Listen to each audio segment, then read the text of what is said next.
not a terrible author. I hope I'm damning him with faint praise because I want him to burn in Catholic hell. Meaning I want him to go to Catholic heaven and experience the joys of what Boredom. Catholics think paradise would be like forever. Which is not fun. Sexless praise of God for all eternity. Oh God, we're alive. A celestial North Korea. Okay. What?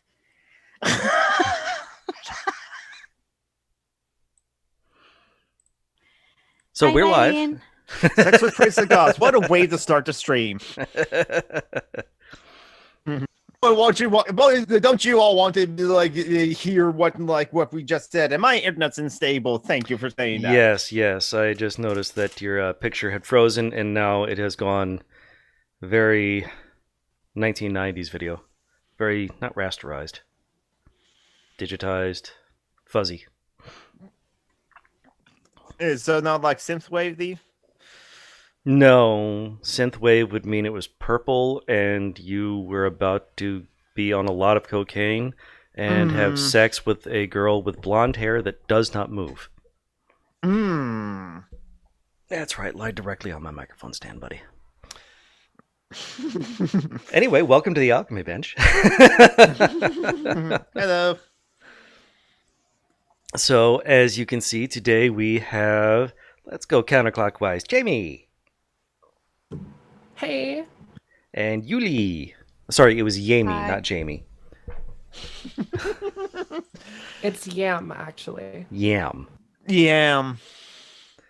Delicious. And Speaking of Yuli. which, did you get I'm sorry, I'll interrupt you later. Okay. So, Julie, say hi. I already said hi. Oh, well. Move on. Oh, God. Well, Julie just said hi, and also over here is Jonathan. And we are joined, yes, by a Portland rioter. He is currently busy building guillotines and assaulting hard-working, underpaid civil servants who want nothing more than to brutalize brown people. The cops. He's attacking the cops, is what I'm saying. Who? Jonathan. Oh, Is he? but I'm not in Portland. I'm in Seattle. Yeah, I'm the one in Portland. Same thing. Yamies. And here comes a pervert. Another pervert. A more different pervert. Oh yes, No, a slut, you mean? yes. Get it right, John. Hello, Mehmet. Hi, babe. Hello. How you doing? 7. Hey, Mehmet. 7. Hello. Yeah, 7. I'm not doing fantastic, but I'm doing well. I'm doing 2. Oh, what is your shirt telling us to rage against, Mehmet? The ice The- cream machine, obviously. The toaster. Yeah. Your parents. Your parents, yeah. That's what Lincoln Park would want us to do. At least Lincoln Park didn't talk about their feelings and emotions as well, which is like, something you can say about like cis men. I'm assuming that all the more. Talk ill of the dead, even though he wasn't a very good singer. But... Lincoln Park died? Chester Bennington Chester of Lincoln. Bennington the lead singer. did suicide last year. Yeah, that's Ooh. right. He did commit suicide. It was like tragic. He was only like 41. Yeah, that Yuck. So he Was died just of a something, little- probably depression. yeah. Mhm. That was a little before Chris Cornell, actually. Last year, there was like... Half a dozen really big people and then 24 beloved lesser big people. Yeah, but mostly the reason, the way they died, they all committed suicide. Like, Well, that's what the deep what's his state name? wants you to believe. The chef, the French chef, Anthony Bourdain. Bourdain, you call him. He was a commie, and he was always fighting for the rights of the little guy in his kitchen and in So he was the everyone's opposite kitchens. of Gordon Ramsay. Yes, basically. He was kind of rude, like Gordon Ramsay, but That's That's where the seems to be a common similarity trait. stops. yeah. But yeah, no, he was a very decent guy. Hello, everyone in the chat. How's everyone doing? We have lots of people. We got Mylan and Mithril and Ibot and then George. I know he was American, but he has a French name. Okay.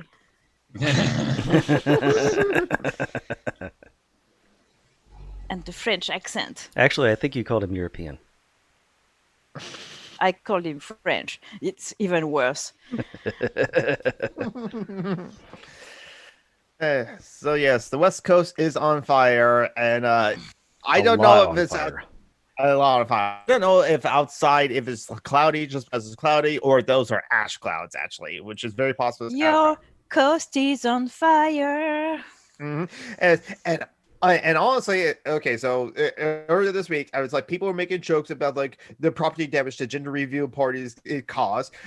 When it was just 1 and 2, I thought that like this must be a joke, but more and more memes are coming out. More people are making jokes. It's like it must be real. It's not just an onion art of the hardest time, or if they are making a news story, it's like in light of this. And then I heard out Mark saying, "No, yeah, seriously, one of the California fires was caused by pyrotechnics at a gender reveal party. So this is proof positive that gender reveal parties have caused more property damage than Antifa and Yeah, Black Lives yeah. Matter."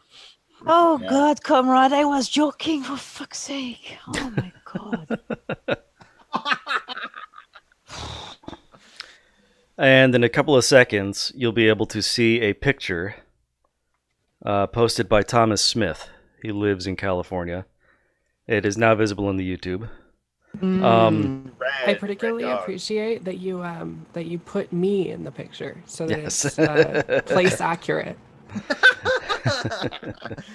Yeah, this is a picture that he took, I think, or somebody took, the world outside in California.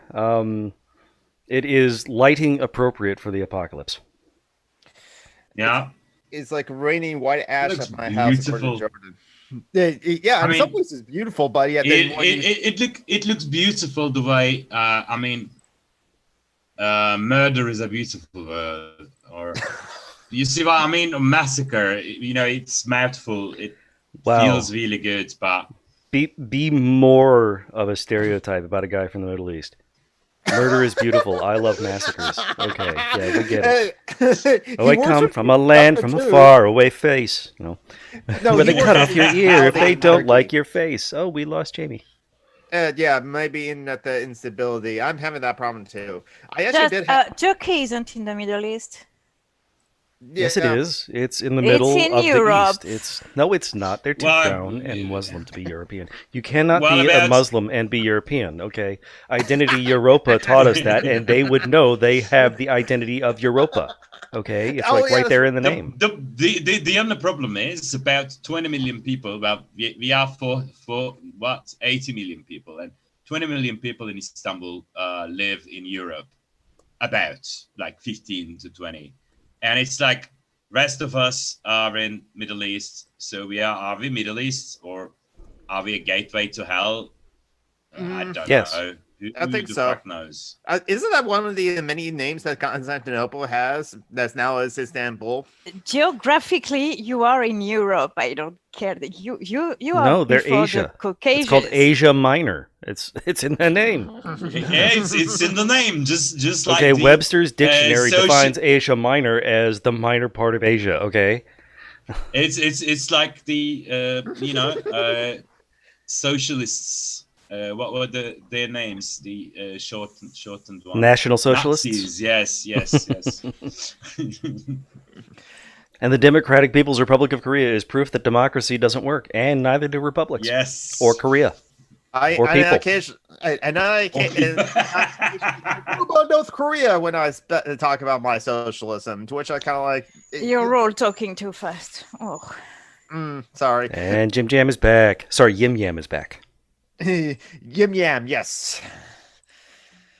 You alliterated. Okay, and Yim Yam has a new photo. Yay.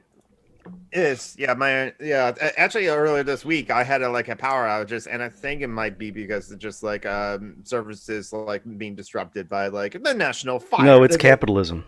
Oh, no, well, Capitalism is providing the best possible service, and the best possible service requires that the commie doesn't get shit. But it was only for 3 hours one night. Yeah. Were you a communist for those 3 hours? No, I'm always a communist. Then no, that's not true. I I'm stand not. by my statement. I haven't always been a communist. But I don't know, since the last 3 years or something like that, when Julie first warned me about me going full commie, I've been pretty much a communist since then. Oh, so was it Julie, the Frenchie, who made you a commie? She called it out and she noticed it. But again, she said that was a good thing. So hey, all right, that's good. Initiate and represent, comrade. I don't make anyone commie. That was a joke. I mean, mine was a joke. I think you made a goat communist when you were an anarcho-babyist. Julie shared a very adorable picture of herself when she was baby. Oh yes, when I was 2 years old. Mm-hmm. That's a beautiful photo. And only weighed as much as one of her boobs does now. In that picture, there's actually my father, who died a few months later. Now, are you sorry that you made that joke, John? No. No, it was. It wasn't a funny joke, but it wasn't offensive either.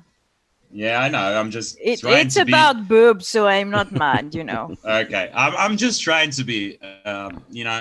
I'm just trying to be about 1/5 of an arsehole. John Brockman is just trying it on to see if it goes somewhere. You're trying 1/5 of John Brockman's ass on? Arsehole, trying to be. Oh, okay, that works too. Why not? That's just where my mind went. Are you still trying to make Steve a communist? Me? Yes, you. Even though he now has a character limit. Yes, he does. I wasn't the only one writing him essays, but yes, I was one of the many who was writing him essays. Yes. So I think if I do write my questions to Steve or to open letter to liberals in general in the form of an essay, I'll post it into Medium and try to figure out how can I get this into one paragraph and it's okay, here's my question. I don't know. You can lead a horse to water. Yeah, exactly. You can give them the information they need to dump liberalism of their own accord, but I don't know if you can ensure. You made me laugh so much, Jonathan, on Steve's Facebook post where we were all arguing with that one guy, and you dumped that massive comment. I was like, holy shit. Who are we talking about? We were arguing with some talking about it was a. Oh, you're cutting off, Jonathan. Yeah, I am. I have a better connection with France than I do with Portland or Seattle.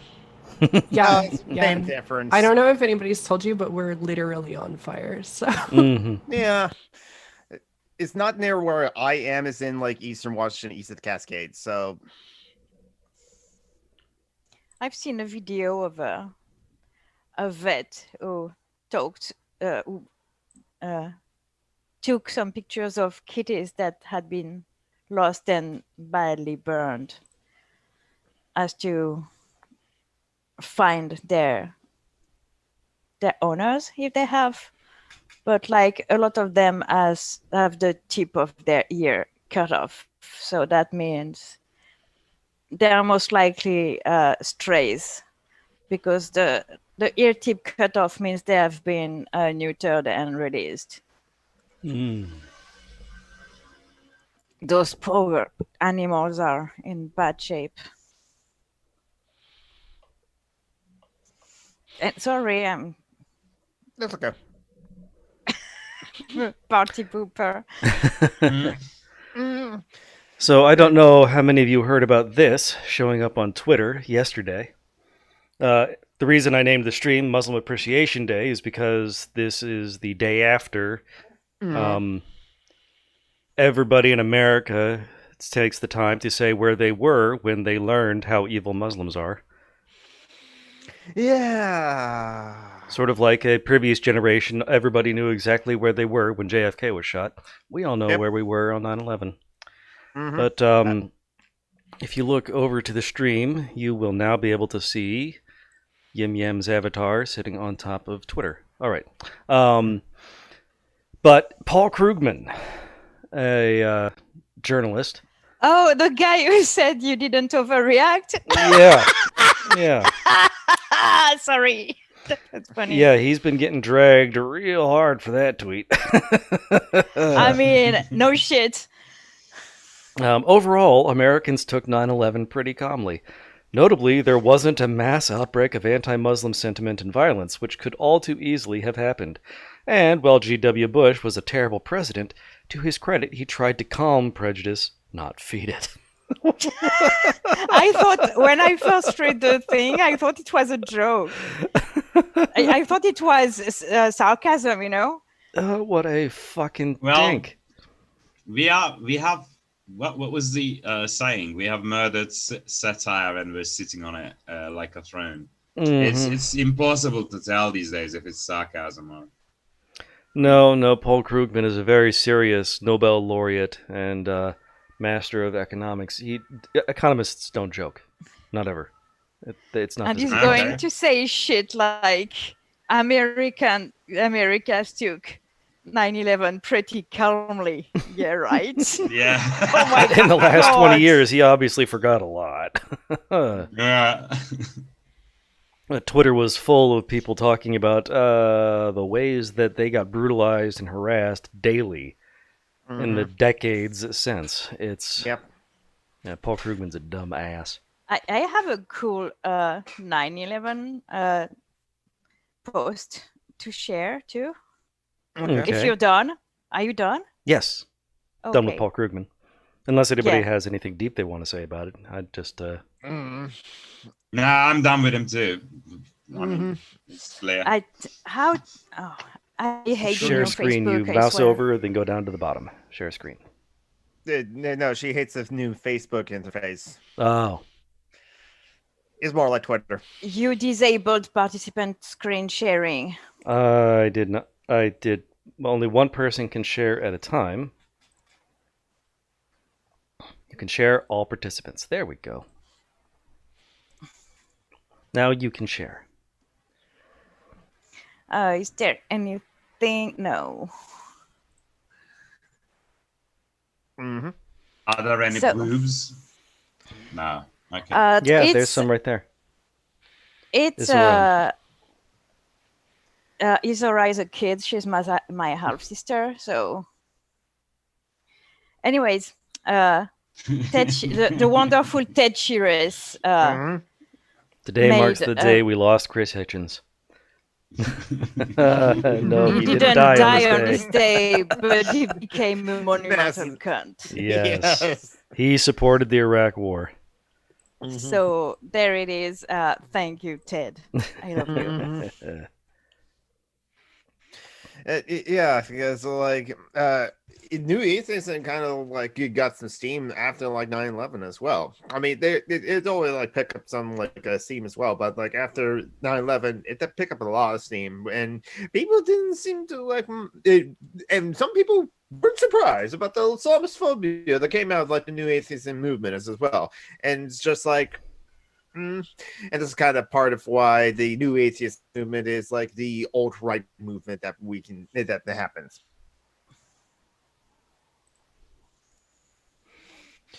So anyway, I just wanted to share the fact that Ted is amazing. mm-hmm. See, Ted is a YouTuber with cerebral palsy. Yes. He's a comedian too, not just a YouTuber. stand-up comedian, and he's funny as fuck. I'm gonna find his YouTube page and then share it into live chat. Well, I can't see the find it. Hold on, I'm following that, so maybe it's in like notifications. Don't mind me. Oh There we fuck! go. Sorry. It's really amazing that I can actually follow you.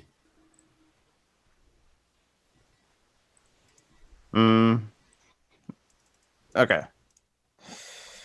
I had your picture down started- because I didn't want to cover up Julie's thing. Sorry, Jim Jam. Yin Yang. Here is Tetsurash's like a YouTube channel, which I'm gonna post into the live chat. There we go. Bill. Oh yeah, Joe. Bill Maher also started getting a lot worse as well. It's just like, I mean, he was always awful, if we're being honest. yes, he was always awful. I mean, it's just like there was. Someone like found out like an old clip of like on politically incorrect of like of his opinion of like mentally just neurodivergent of children as or children with like Down syndromes. Oh, it was really ableist. Who are we talking about? Bill Maher. Bill Maher. Ah, yeah. Yeah, he's a useless dude. I don't. No, but I mean, he didn't become bad with 9/11. He was. Yeah, he before. was already spoiled. Yeah. Hey Tim. Yeah, it Ooh, just got shorts.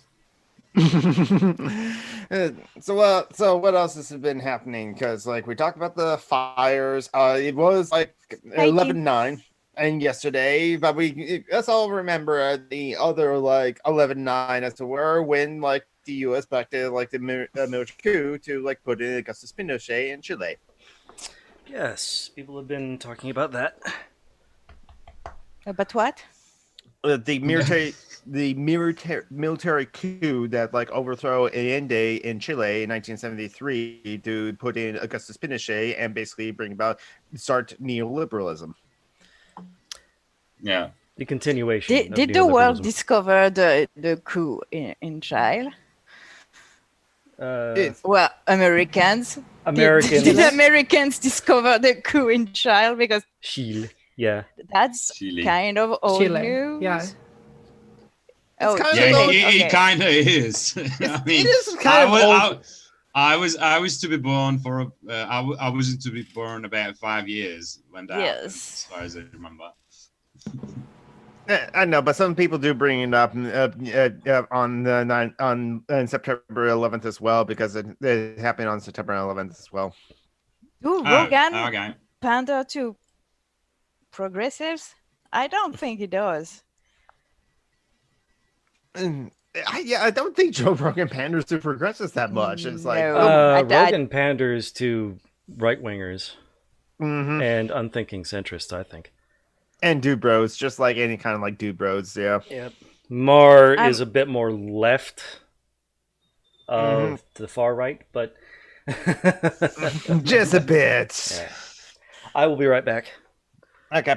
It's like one tweet said he must be a socialist then because everything left of hunting the homeless for sports is considered socialism in the US. Yeah. That's So now we know when John Brockman is not here, we have the awkward silence thing going on. Okay, so I just remembered something. The Twitch streamer Destiny. Oh God.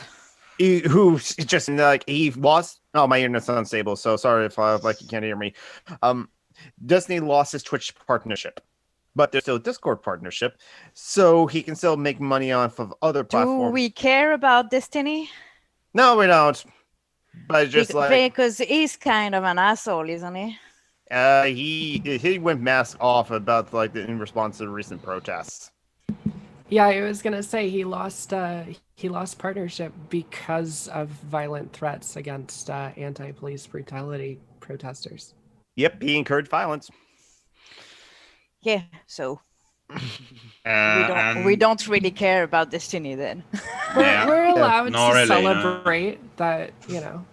Oh yeah, that's Yeah. that's a Okay. good point. I mean, the fact that he lost his Twitch partnership is quite all right. I mean, not enough, obviously. Yeah. I didn't pick up that it was a celebration. Sorry. No, yeah, I didn't I'm a either. little Yeah. under. I am not feeling so well today, so excuse me. A little slower than usual. That's okay. That's okay. I mean, I am too. You know, I told you about there are some personal stuff going on with my friend, and I'm constantly checking my phone if anything's going on, and you know, half my brain is there, and you know, the other half is not enough to keep a conversation going when it's about me. It So, depends. Sorry about that. Which half is with us, the horny one or the other? Yeah, I mean, Yeah, I no, was gonna no, say the no. half of your brain is in you know, helping Yeah, a friend space, and we know where Yeah. the other half is. yeah, obviously. Well, half of that, the other half is about again the same person, the horny bits, but Gotcha. that's- So half of your yeah. horny brain is also with us. Yeah. Obviously. Oh, is it Greek goddess? Yes. Oh, okay. I love that we have nicknames for people. We are that. We're like. I clique, know who and she is. I appreciate the fact that that we're literally creating wikis to keep track of this shit now.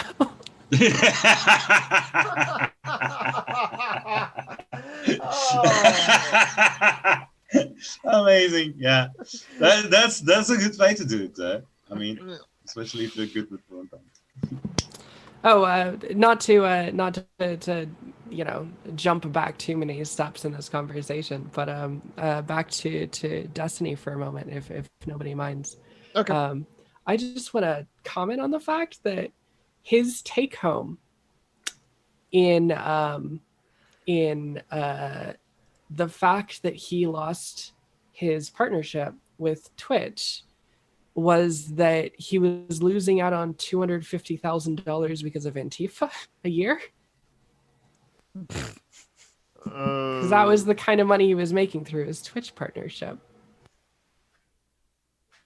That's I I mean need to that's get on that's Twitch. wrong on so many fucking levels. I mean, you're talking about making a lot of money when people are coded as poor, so I mean, and subhuman, and then brutally murdered on a daily basis, and then I mean that's in itself is a problematic thing to, I mean, even think about. And then you go on and diss people for trying to make a better living for themselves, and then it's their fault. For fuck's sake. Well, duh. I mean, I am trying to avoid very sexist swear words. Oh, hello, Hi, Honor. Honor. Hello. But I mean, it's a learning thing. I'm still trying to get rid of those, and I really wanted to say a mouthful about him just now. What, a mouthful of what did you want to share with us? No, not gonna. He's asking, how does my ex-Muslim ass fit in this discussion? Lol. LOL. So, Mehmet, tell us about Honor's ass. I've never seen it. I mean, I mean, it's perfect because he's young and fits in, handsome. I'm sure he has a brilliant ass, but I've never seen it. It didn't take that long for the ass portion. Before you ask, not his cock either. So I'm not interested in that part. Well, but I am. So Yes. as a gesture of friendship, you might have asked. So No.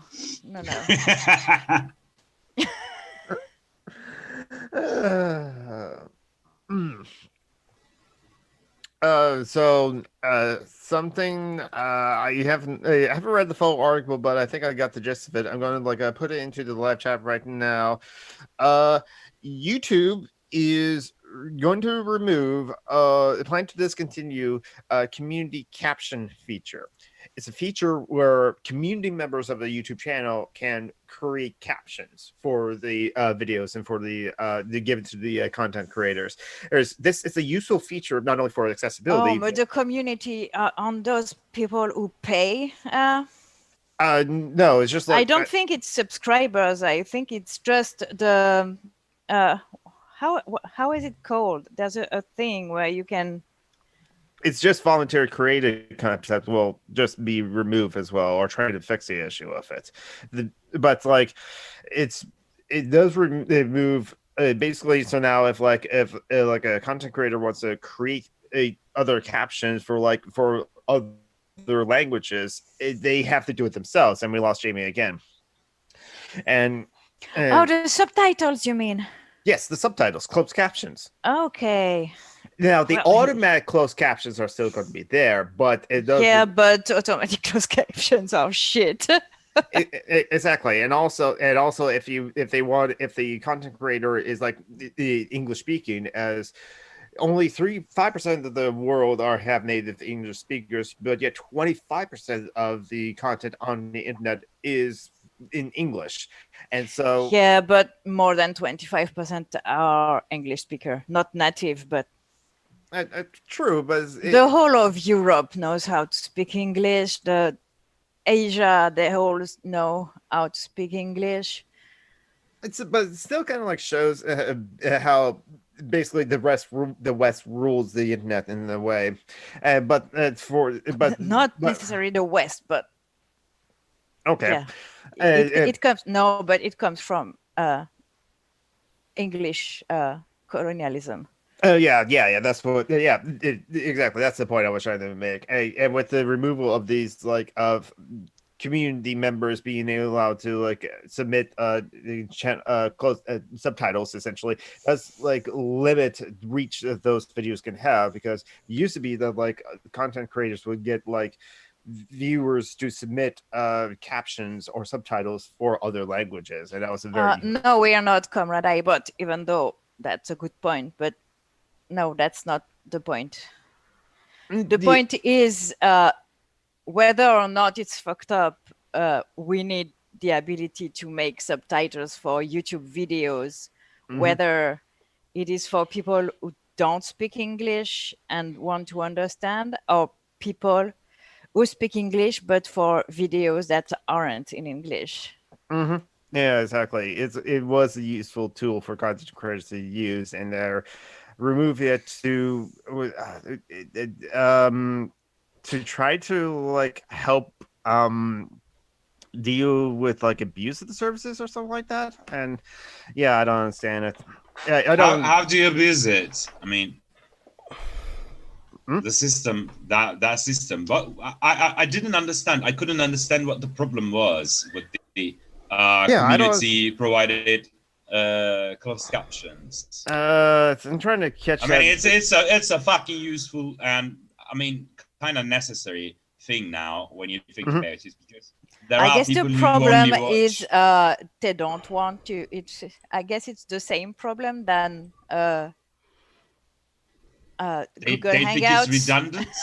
They couldn't make money out of it, so probably uploading multiple sets of closed captions for each video, at least for popular videos. I don't know, that might have been clogging up servers and stream times.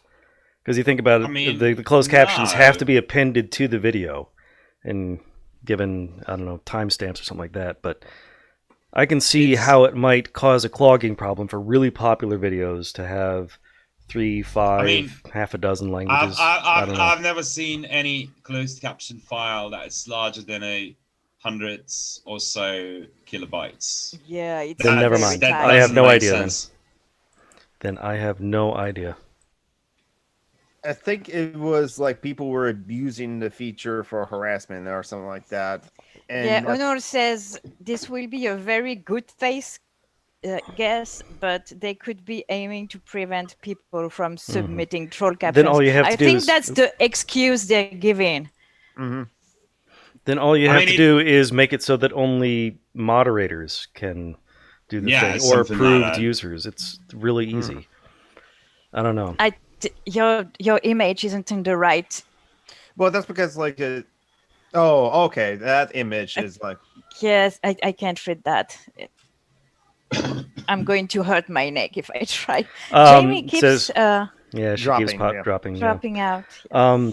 It says the number of cops who, and then the really, really small bar, rushed in on 9/11, then a really, really tall bar, looked the other way while fellow officers commit rape, murder, theft, and domestic violence. Oh, yes. oh, so it's supposed to be like that because it's the graph, right? Yes. Yeah. And I immediately got a liberal comment saying, there's no numbers attached to this. Oh, God. Soon there's going to be one who says, source? Citation needed. I hate it when people respond to obvious hyperbole with source. I'm going to need the Yeah. actual numbers on that one, buddy. And you're like, what the fuck is wrong with you? That's why I don't like skeptics, even though I guess I am one. You pretty much are. So that's why I mean, you don't support. Go ahead, Mehmet. I was just going to No. So, I was just gonna say this is an obvious hyperbole, like you said. It's making a point. It's not supposed to have. Yeah, it's. You're right, Honor. It's like this doesn't need numbers. It's clear. I mean, and they are using the logical and rational dude bro language to just bash it. There are no That's actual the statistics problem. for this They're not graph. skeptics. Hence the lack of numbers. It's intended to show that ACAB. I mean, I agree with the conclusion, but this argument is quite weak given the lack of any data. Yeah, Yeah. brilliant. Yeah, I don't like skeptics very much. Even okay. I Today I argued learned No, Leonor doesn't like me. what? No, that's not it. It's that usually they're very like Captain Andy, who I love, posted something about superstitions and beliefs. And in the comments, oh my God, that people are very angry about something that is really harmless, I think. Not religion, but like astrology, stuff like that. Really, there's really no reason to be upset or angry at people thinking astrology is a thing. Oh yeah, now I understand what you mean. I mean, I think you mean I'm not. I don't like the skeptics who think that's the only way to be. Like as a human being, you have to be rational and skeptic about every fucking thing. And if I don't you're like not, that the skeptics who think that they're only rational and skeptical and that their emotions don't come into it, that they don't have any That's not biases the because they're case. skeptics. That is impossible. I mean, we have the Yes. fucking scientific. But that's the Michael methods. Shermer brand of skepticism. That's the YouTube Yeah, I mean- skepticism. That's not those I am talking about. I think we all agree those are terrible and I mean, not skeptic yeah. at all, actually. But Yeah, they are. I don't like people who use the scientific method for everything, you know? I mean, you can't. It's impossible. That's the problem. You can't be rational all the fucking time because we don't have can. that kind of time. I do. Because it's being rational like right John now. Brockman said. It's a I'm using cop the out. scientific Okay, method right now. you are. No, but also Where That are is the skeptical. double blinds? Do you have another? I have a set of that's blinds right going there on? and a set of blinds right there. 2 windows, Okay. motherfucker. So that's a double blind. I gave the Wow. example of because you know they say if you can't prove your belief through the scientific method. The burden of proof is on you, blah, blah, blah. And I was in a Cult. argue mood. I want to argue with people mood, but Argumentative, combative, Granny Weatherwax. Yes. Well, and I gave the example of fibromyalgia, for instance, where for now the scientific method can't be applied to it. You have to just believe people when they tell you they are in pain. I mean, that's a lot of actually... people use the scientific method to say it's not a real illness, And of course, I wasn't talking to assholes. I was talking to good people who are just a little too atheist for me. So you're admitting that fibromyalgia is not a real thing and it's all in your head. And John Brockman wants to be more than just kind of an asshole. He wants to be a full asshole. So my hair is brown. I'm a natural redhead, but I'm so full of shit. I would like to point out that there is no difference for me if you're real or if you're in my head. There is no difference. Everything is in my head. Well, if we're not real, then we could be in your head, but that means we'd never be in your butt. Well, that's really bad. That's really bad. So I want you to be real. No, but anyways, you understand the parallel I was making, right? Yes. With like people who believe in spirits or shit like that. Well, the people who believe in spirits, they didn't want to see the parallel, though. Yeah. They were telling me, well, it's not the same thing, blah, blah, blah, because they're not assholes and they actually believe people when they say they're in pain. But they don't believe people when they say, I saw spirits. Yeah, fuckers like Matt Dillahunty who said, well, a woman reports a rape. Well, it's sort of like a UFO. I mean, I have no reason to believe it. Yeah, that's not that kind of people. Yeah. No, it was Andy, Captain Andy, and Ryan. I mean, there is a who are friends of ours. Yes. So. Yes. Yeah, they're cool, awesome comrades. I think people, but they're a little too much on the skeptic side for me on that particular subject.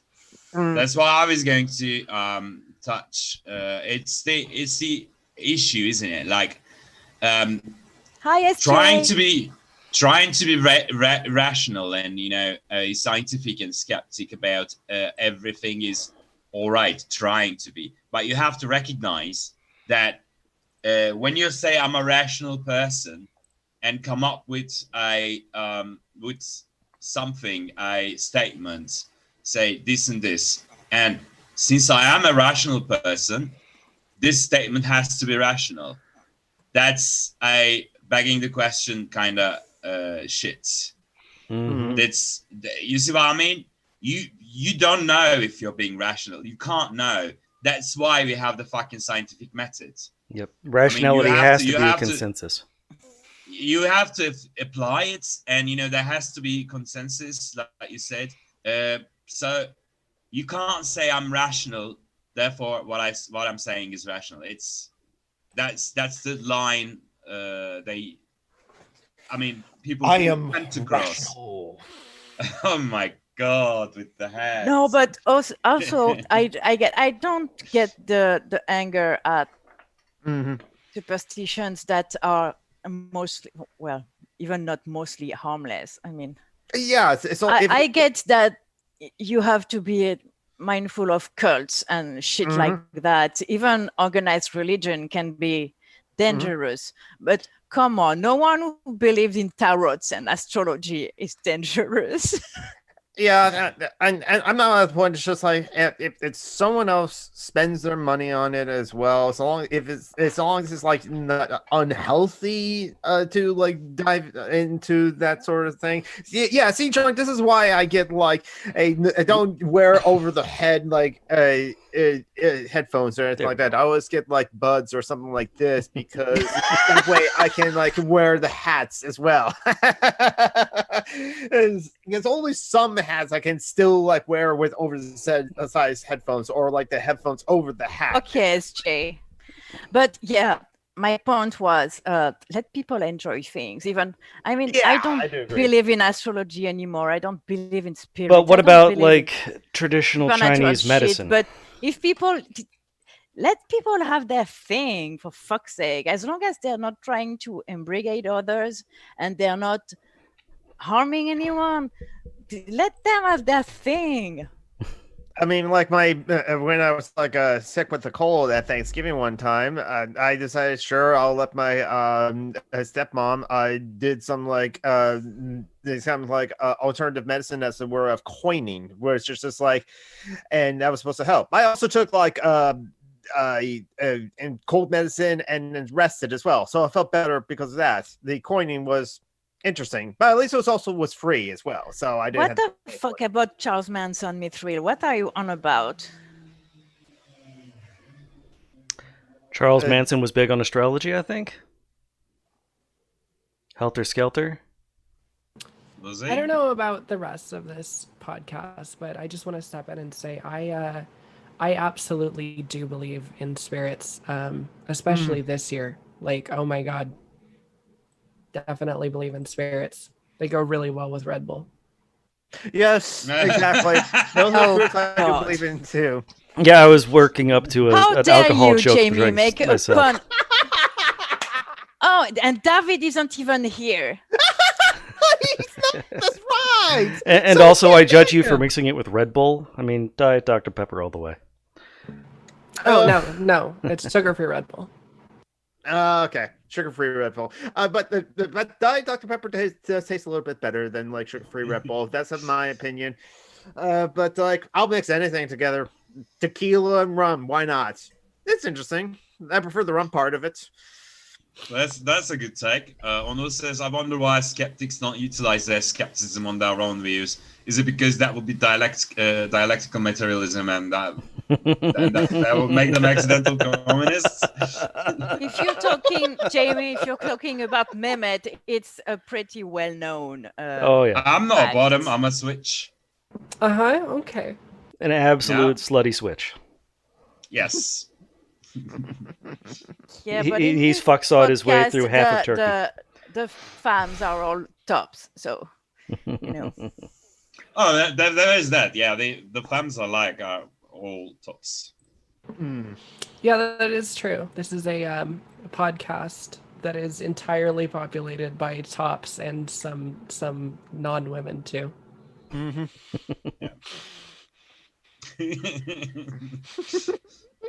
That was actually good. I mean, I love the way you poker face your jokes. They are fucking brilliant. So what else has happened this week? Awkward silence. Oh, do we have while everyone's imagining how top and bottom works with Mehmet. Why do you say it? The silences are awkward. They're not. He's American. No, he's not. And we're also still in the podcast recording portion of the show as well. So it's just like, and I can't be arsed to go through and edit out the awkward silences, the pregnant pauses, the ums, the ahs, the coughs, the farts. Yeah, we all have like secondary. We all have like John Brockman and I have like day jobs, so we can't like really do that. And I don't. Yeah, I'm going to record a couple hours of lecture tonight. Yep. Are you happy? Are you happy? That sounds fucking boring. Well, Sasha always makes it interesting because let's see, if you look over here, you'll see I have a computer desk over here, and that is therefore Sasha's domain. And then I have this jar full of pins that I use. And he wants nothing more than to knock those onto the floor so that Wesley, down here, Can eat can them. can eat them and ruin a carpet. So he keeps it lively. He keeps me on my toes. So your cat and your dog have effectively allied to make your life hell. Yeah. Anything that is not protected will end up on the floor, and then Wesley will destroy it. Yeah. So apparently our chat is full of Switch. We got, I don't know what I wow. am, so I probably would be a Switch. I'm more of a butterfly gal. What's that? She metamorphoses. No, they're the ones that you flip around instead of just flipping a switch, and then it pops out the front. Switchblades, butterfly. Gotcha. Yeah, Okay. I'm all about that ballast song. Oh, the knives. Yes. Yeah. And no fishy she fashion. She could have said, "I'm not a switch. I'm a dial," for instance. But we Would have forgot to been do it at the to top the of the same thing. podcast, so let's go ahead and thank our patrons. That's right. Actually, no, I'm going to change it matrons from now on. First up, we have Yami. And, Thank you, Jamie. And then Marty. She's here. There Yes.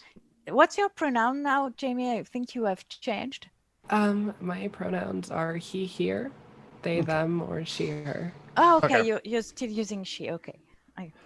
And then Eli.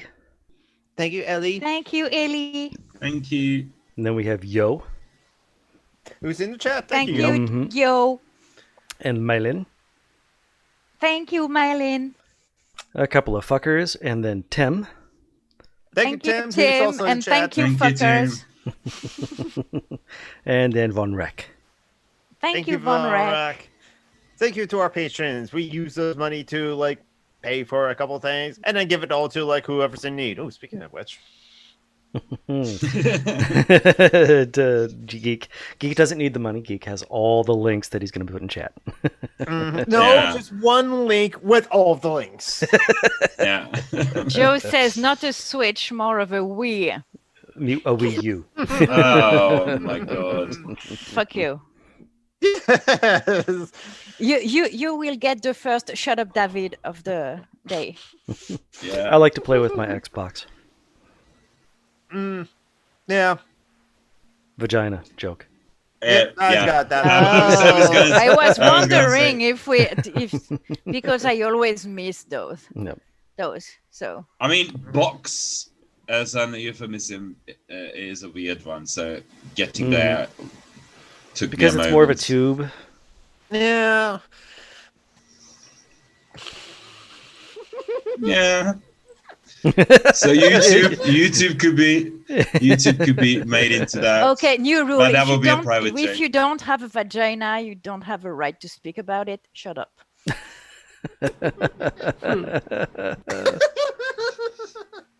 I have So- multiple, so You're a koala now. I think it's very TMI right now, but Koalas have multiple vaginas. Oh.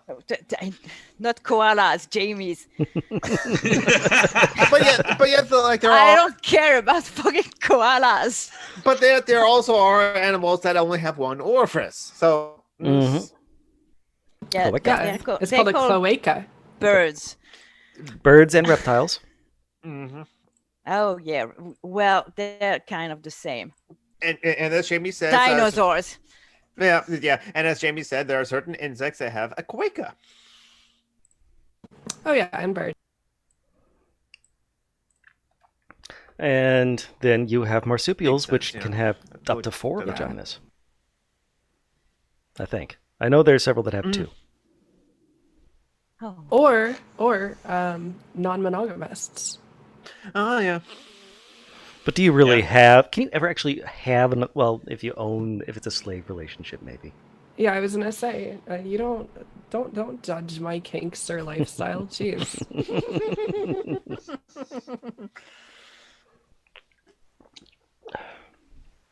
So, I'm not quick talking question. to any of you.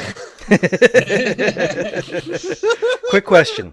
If they were to remake the 1980s classic 9 to 5, who would you have in the roles of Dolly Parton, what's I her have name, no and the other idea person? what it is. Dolly Parton, Lily Tomlin. Lily Tomlin and the communist, Jane Fonda. Okay. Ooh. The communists. Okay. So, what actresses would you have to play those Ooh. roles today? Ooh. Ooh. I have no idea what you're talking about. The movie 9 to 5. I don't know what that is. Dolly Parton enters an office environment where Lily Tomlin and Jane Fonda are already. I keep on thinking Joan Crawford, but anyway, and Jane Fonda are already working. Their boss starts hitting on Dolly Parton and giving her presents, even though she really doesn't want the attention. At first, the other women resent her. Eventually, they come together to get their boss kicked out. Cool. Yes. Feminist capitalism.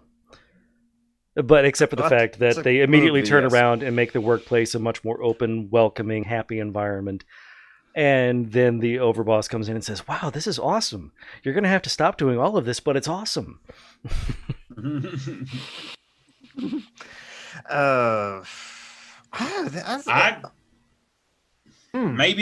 I mean, I can only instead of Lily Tomlin. I don't know why, but I thought what was her name? Let me find the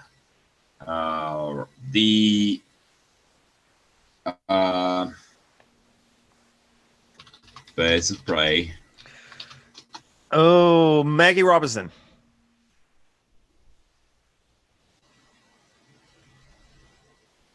I went with Tessa Thompson, Ellen Page, and Zoe Saldana. Tessa Thompson would be a good choice. That's nice. But I was thinking Rosie Perez, but oh, I like Rosie Perez. Yeah. Yeah, the She's one who very takes good. Lily Tomlin's role has to have a face like like Rosie Perez. Yeah, she can't be pretty, quote unquote. So Claire She Danes. can Hollywood's be beautiful, but not pretty. Yeah. Hollywood's pretty. Yeah, I got you. Like, yeah. So Yeah, the I don't Steve know Buscemi the of women, rest of the- or the Willem Dafoe of women. Yeah. Yes. I was thinking like Angelica Houston, but she's too old. Yeah, she is. Okay. As it says in the tweet that I put in the thing, in response to somebody else saying that Dolly Parton has to reprise her role, I said, what? Like the audience could believe that any man alive might want to have sex with a woman over 30? Please. Please. Please, God, I'm so lonely.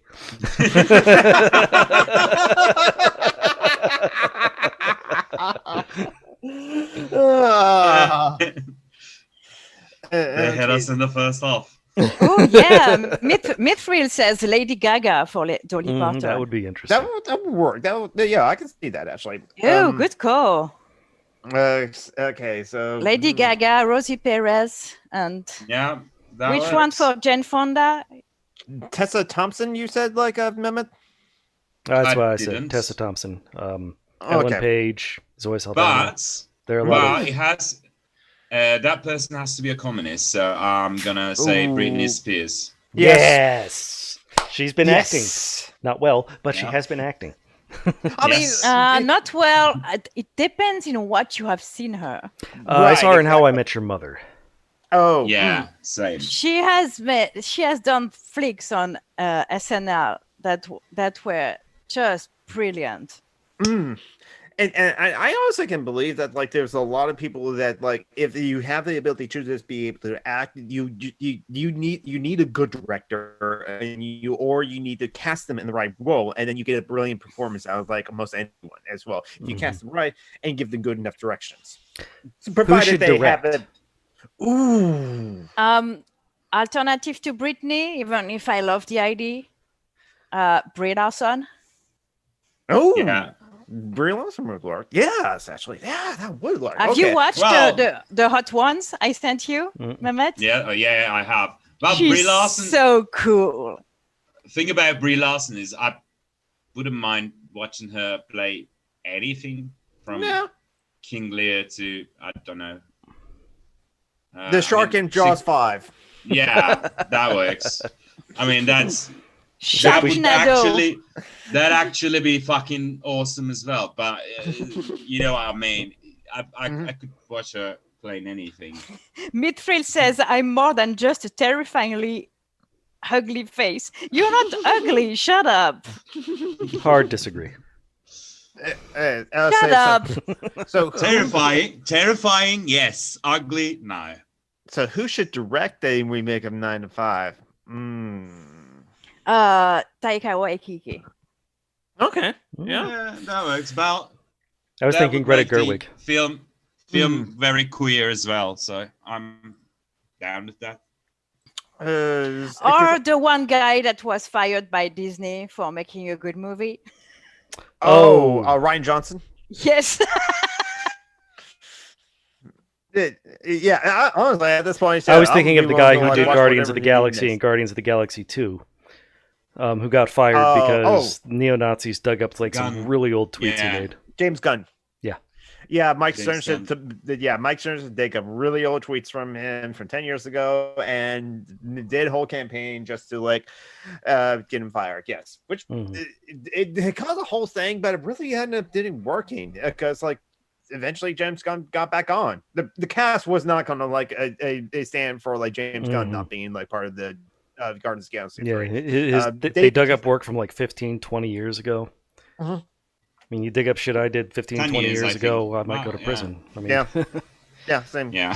Well, I definitely have made statements 10 years ago that I regret now because I was a bit misogynist 10 years ago. Yes. Blake. We aren't the same person. Blake.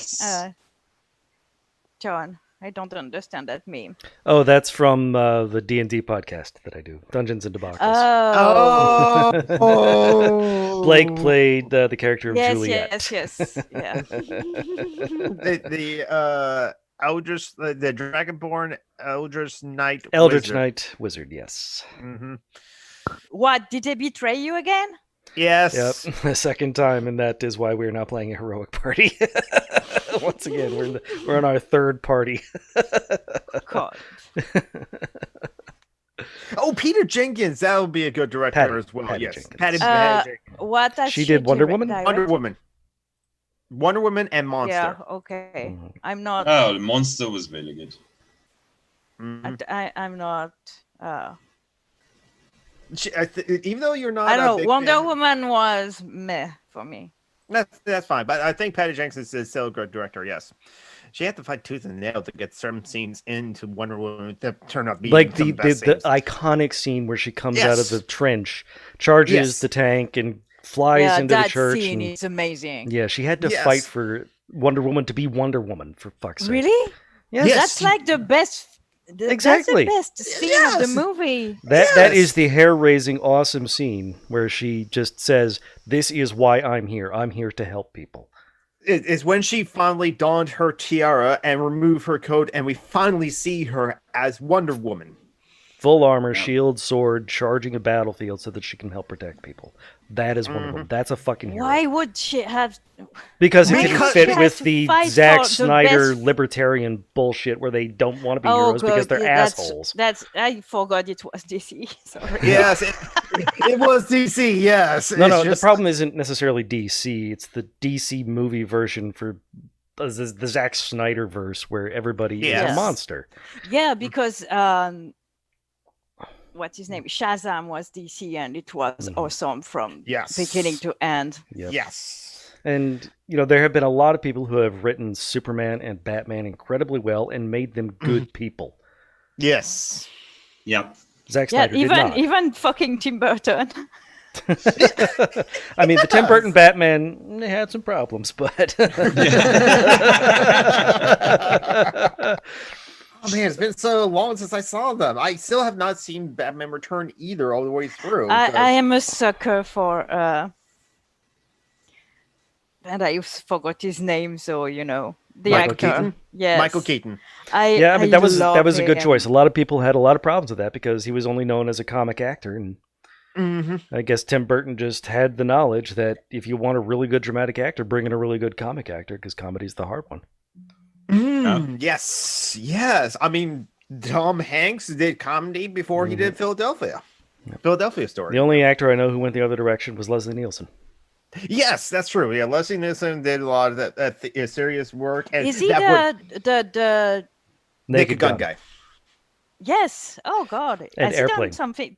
Stuff He was- serious? He was a very Yes. well-known dramatic actor doing like soaps. I'm and- sorry. I don't know how to English today. That's okay. It's Leslie Nielsen was the captain in Forbidden Planet. That's a classic movie in my opinion. No, but I know who he is, but Yep. oh, comrade, But yeah, I he- hate I only remember his Comedy. Airplane and Naked Basically, Gun. he came in and had to work really, really hard to do the exact same character he'd been doing for years in a comedy setting. Exactly. Yeah. But that worked in Airplane because everyone played this. Everyone was being so ridiculous, and he had to maintain this perfectly straight face. Yeah, I am serious. Don't call me Shirley. I never got into those movies. They haven't aged well either. they Oh, haven't yeah. Oh yes, Robin Robin Williams Williams. was Robin Williams amazing. absolutely nailed the comedy drama. Yeah. Yeah, no, Yeah, I he was- really It didn't sounds- enjoy it sounds- the Birdman. I think it was. Sorry, comrade. I keep disagreeing with you, but Birdman, I think, was the most pretentious movie I have ever seen in my life, and I'm French. Have you seen Brazil? Have I seen what? Brazil? Brazil's lo- really good, yeah. Brazil is. I love Brazil, but it was. I saw it multiple times at a time where I was absolutely obsessed with Gilliam's Very- movies. Terry Gilliam, yeah. Yeah, I can't stand him anymore, but Yeah. See, oh God, no. I yeah. still Fuck Terry think Gilliam. as a filmmaker, he was a genius. I agree. Yeah. Yeah. Because like Time Bandits is still a really interesting. Yes, movie. that movie. Don't touch that, Mom, Dad. It's pure evil. 12 Monkeys is just. 12 Monkeys was really good. Yeah. Wow. Yeah. Oh yeah. Still, I'm not Uh, sure I have oh. understood it. But why are you asking me that? Did you think it was pretentious? No, I'm just trying to understand your. Taste. I mean, it's She's an artist. That's so how I can understand it. there are people who would say Brazil is pretentious. You're not one of them, so I know what you mean by pretentious more now. That was the Yeah, I reason for my think question. Brazil was weird as fuck and very artistic, but it was accessible to everyone. You didn't need Yes. to have some. Yeah, I got you. As someone you who's now. never seen it, and as a white man, I feel that I'm allowed to have strong opinions about it. So I'm going to say that it sucks. You didn't need to have some kind of extensive knowledge about culture to get it. No, yeah, that's You true. kind of That's need true. to have done some drugs, though. But Okay. Yeah, know. that's true too. what I mean enjoyed is it. I enjoyed- Birdman is very niche and very pretentious in that regard. But I don't like that director, anyways. I honestly just watched it because there was Michael Keaton in it. And there was references to superheroes, and I found that pretty funny. But it's not funny at all in the movie. That movie is not fun at all. It takes itself very seriously, and yet I don't like stuff that takes itself seriously. I like serious stuff, but it's not the same thing. I honestly, okay. So I've been meaning to like finally beat this game, but I've been playing this game, and I think it's like, okay, I really like this game, but I'm concerned if this game is getting too serious What- Got Marty what game? Dempsey?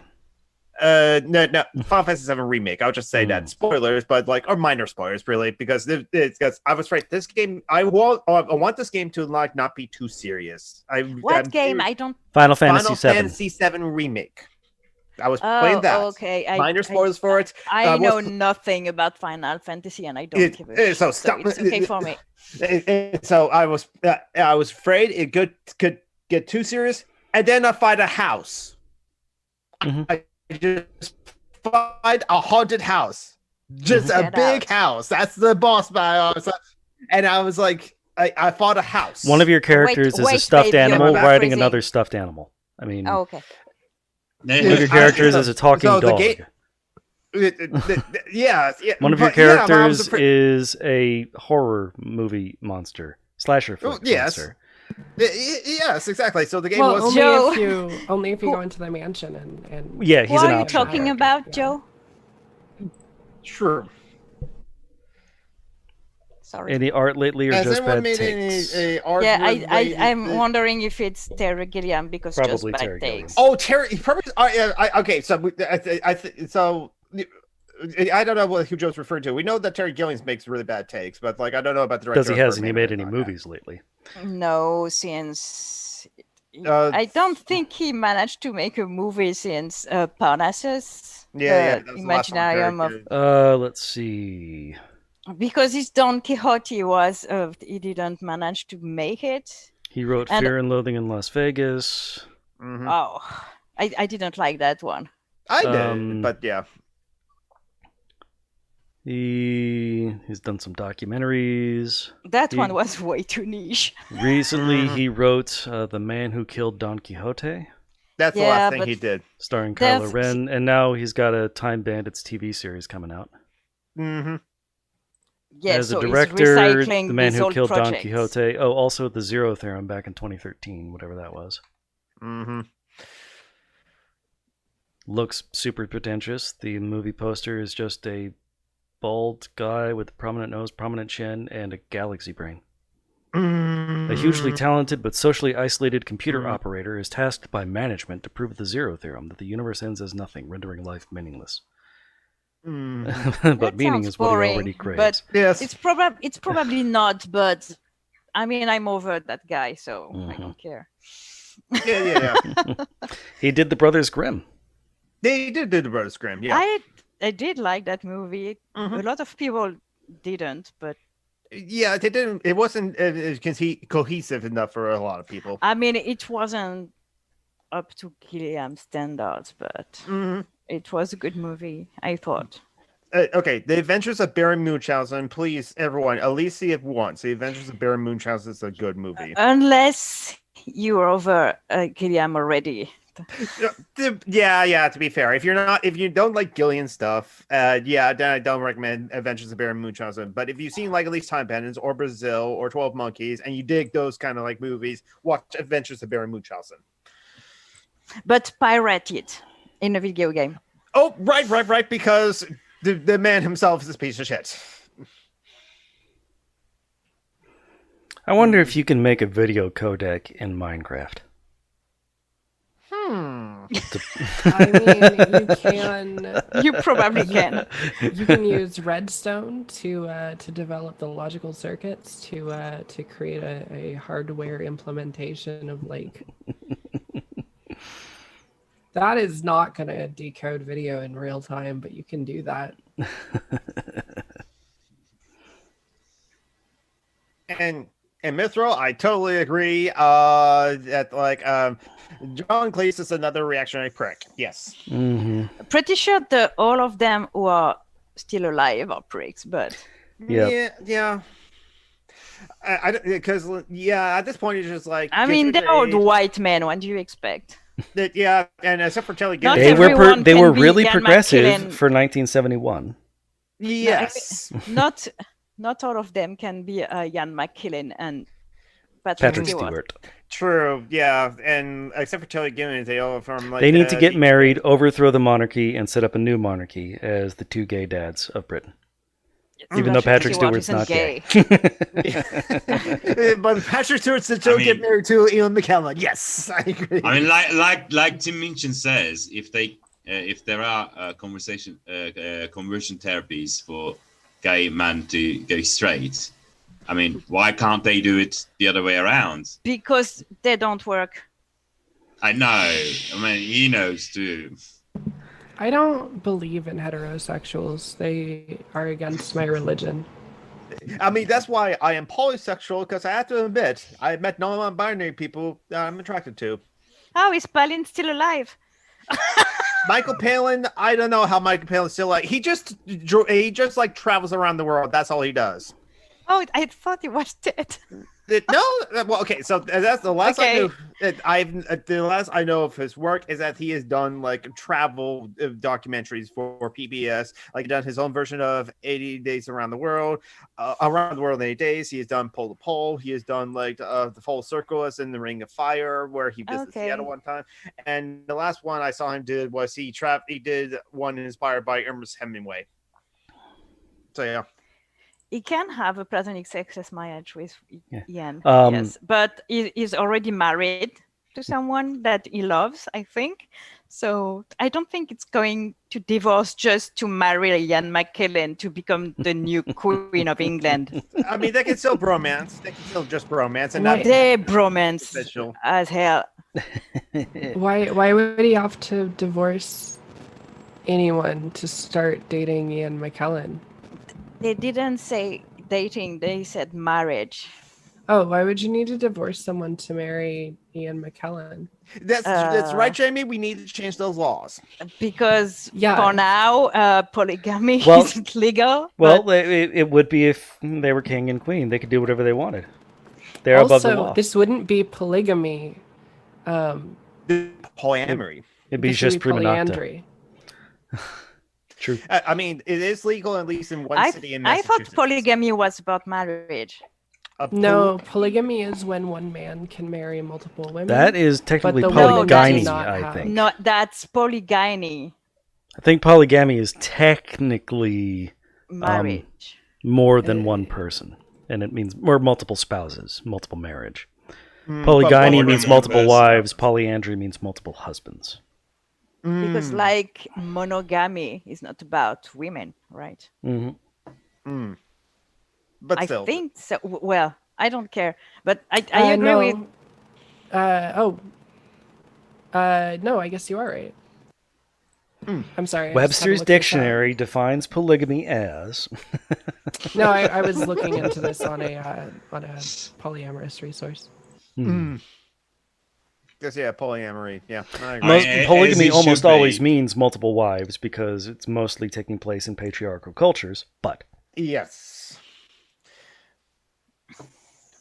Which That is is true. Unless monogamy means just the one wife, which is entirely possible. mhm. But anyways, I understand what you meant, Jamie, and I agree.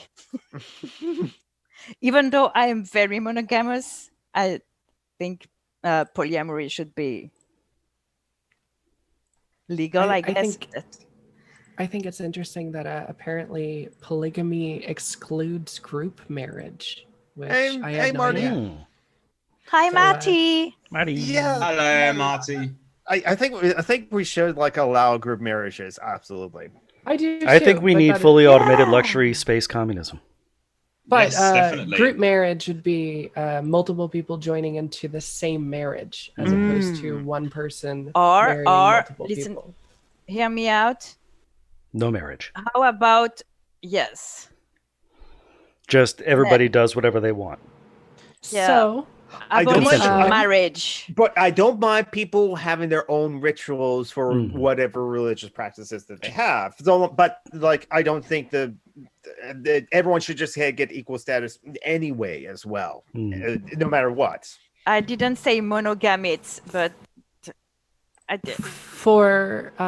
from my perspective, I think that there is valuable cultural In our actual society, yes. and I think that allowing polyamorous folks to engage Oh, in yes, that is yes. important. In our actual society, yes. I agree. Yeah. But so long as there are benefits legal and Adora, economic Adora. benefits. Adora! Yeah, I think that I agree. What we need to do is take all of the money from the cishet whites and give them to satanic polygamous marriages. Yes. Yes. Yeah, definitely. Well, hey, if we, No one skipped a beat though. Yep, go ahead. Yeah. Sorry. I mean, Jeff Bezos only needs to like spend 10 billion to like feed the end world hunger at all, and we're counting all of the days he hasn't done that, and put a guillotine out there in front of his house. Onur says Mehmet is about to burst in with pseudo profounds. Go ahead, Mehmet. Do it. No. Yeah, you look like a literature professor, sitting there with your scotch and beer in this case, and your cigarette. We need to get you a tweed jacket, leather elbow patches, Oh and my a pipe. god, no. But No, I have those kind Onur, of one hats, day but- Get you I a will bookshelf convi- covered in convince Proust. you. I I have will books over convince there, you Liz. that Billie Eilish is metal. Billie Eilish. Billie is pretty Eilish metal. is definitely not metal. See, I have a picture is of Billie more Eilish obvious. handy. Here is Billie Eilish. Billie I mean- Eilish always looks like somebody just told her to smile. Yeah.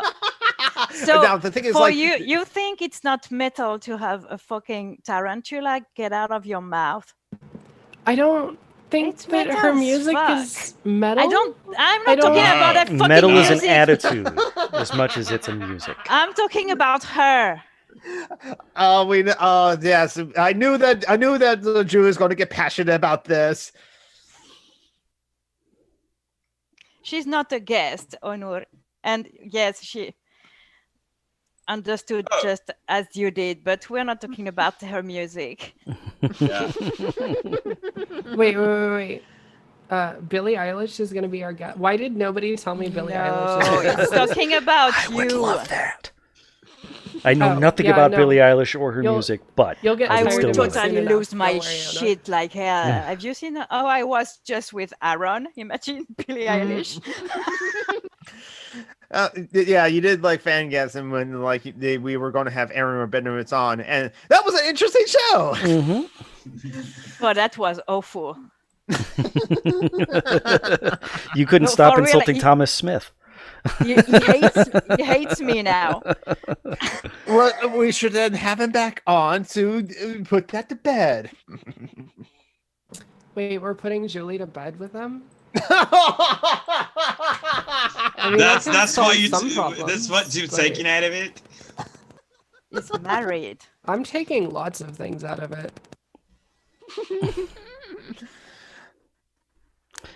but yeah. I love Billy's fucking face.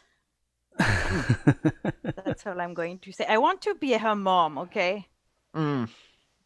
Oh no, too soon. What? I That's put up a a picture of David Graeber. Oh yeah, David Graeber. His book "Debt for 5,000 Years" is now available on the Anarchist Library, so you have legal means to be able to download the ebook of it and read it. I'm so sad. Yeah, I have compiled like a Anarcho dad pod. Yes. yes, yeah. I am reading one of his books actually. Is one of his earlier books, towards the anthropological theory on value. I found it quite interesting. Marty says, "Why would you want to stop insulting Thomas Smith?" Marty gets me, okay? Yes. Yeah. Yeah. David Graeber. Yeah, he died last week. Yep. It's very sad. Still don't know from what. Yeah, I mean, it's like But kind of curious, but like, I don't really care. I mean, he was young, so it's either COVID or cancer, I guess. Could have been an embolism. Could have been Yeah. aortic ischemia. What? Could have been murder. I think they would have talked about it if it was murder. Mhm. There are subtle forms of murder. Capitalism Like is a form of capitalism. murder. Yeah. Yes, it is. I do agree with that. It's- Yeah, same, Marty. I cried when I read he was dead, which is silly, I know, but No, I it's was not always, silly. I was Why always would you hoping think that it's one silly? day we'd be able to invite him on the podcast and watch you implode. Mhm. That would have been awesome. I would have imploded Mhm. totally. Someone told me he went on Cunty Beardo's podcast. Yes, he did. He did went on Low Society between those two Conti Beardos. Well, the Conti Beardo and his black and their black friend. I still love him. David Graeber, yes. Yeah. I mean, he was also he was also interviewed by Charlie Rose, so it's not Was surprising. Charlie He's talked Rose? one of the people who got Me Charlie Too'd out of a job. Yes. And Charlie Rose is a journalist that did like a show at midnight where it's just him at a table and like talking to like whoever. And he talked to David Graeber in 2006, just as he was about to leave Okay. Yale or get Yeah, fired just from as he Yale, had get gotten kicked fired, out. or sorry, he had not been renewed at Yale. Yes, exactly. All Anarcho because, Pack like, shared a video of Yeah. 20 minutes from that interview. Might have been the Yeah, whole Okay. interview That was the whole interview. It was just probably a 20-minute like a segment. because it was a 30-minute. Oh no, stop being a fucking nerd. No, don't stop. It's funny, but I don't have Davido today, okay? I'm fucking frustrated. Oh why my god! why if isn't David did David that- around? I don't know why Who David's around. knows? He's in Finland. Maybe No, he got Sweden. attacked by Sweden. Whatever. Same He difference. knows he's He got attacked by he got attacked by a reindeer. That's what we're going with. Oh, okay. So I just remembered. Okay, are we in the mood for terrible news? It's 2020. You can't. Yeah, go ahead. Okay, because The world's on fire. We've got a plague. There's Trump There's is a getting nominated for a swarm- Nobel Peace Prize. What? What? Yes, What? yes. When you when you find out who nominated Donald Trump for the Nobel Peace Prize, was it Boris Johnson?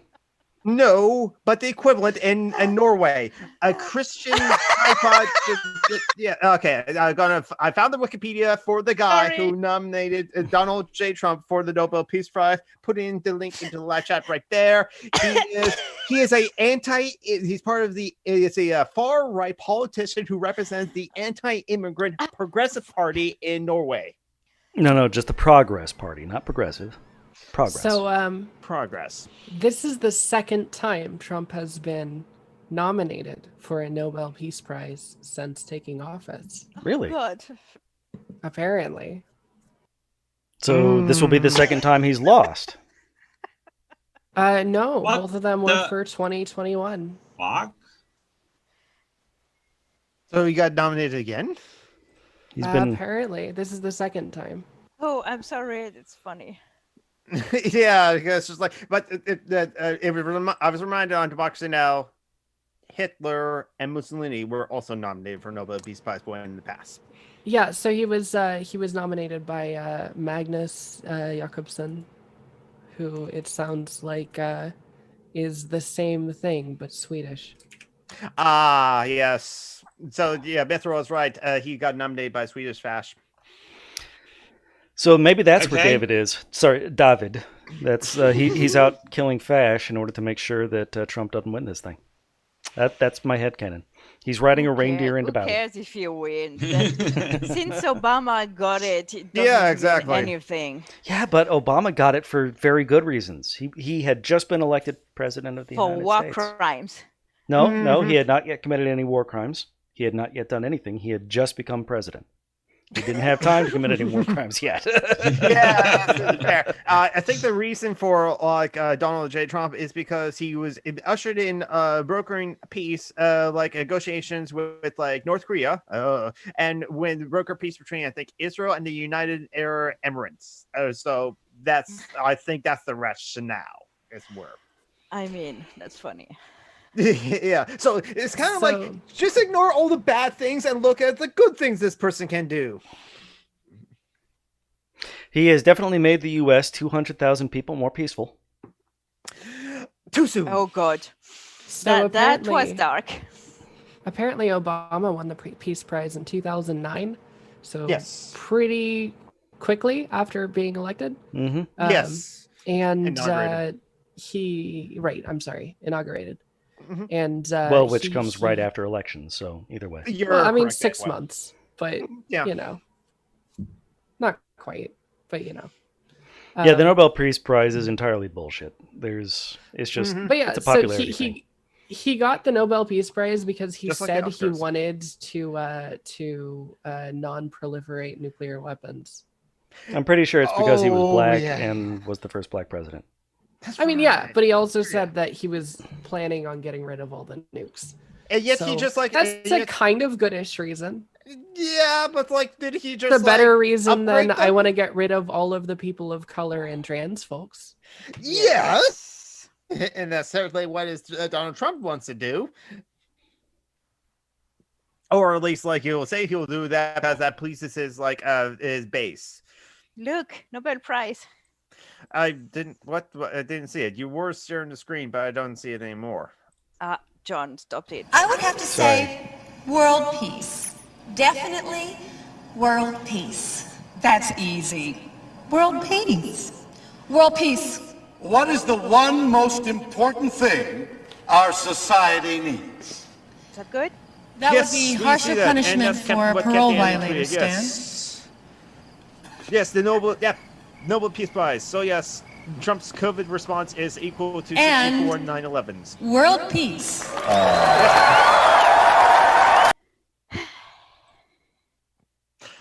I didn't vote for him. That's not funny anymore, but that was funny when you said it. Mm-hmm. And yet, and most of us didn't vote for him. Hillary got 2.8 million more votes. Apparently, that doesn't bother like liberals, knowing that it's our system that elected Trump. Anyway, I mean, there was people who won the True. Nobel Peace Prize who deserved it, like Malala or people like that. But Nelson Mandela, I think, too. Well, he was still marked as a terrorist until like 2008. yeah, And world peace, obviously. Mm-hmm. yeah, lol sub. We need lol sub reactions. So what else has like happened No this Dom week? reactions? Sob, not sub. Sob. Oh. But New But I rule: mean- if I say something, you can safely think that it was not something About either sex. sexual or kinky in general. but you don't talk worry, about don't worry. I boobs. assumed that you meant subscriber.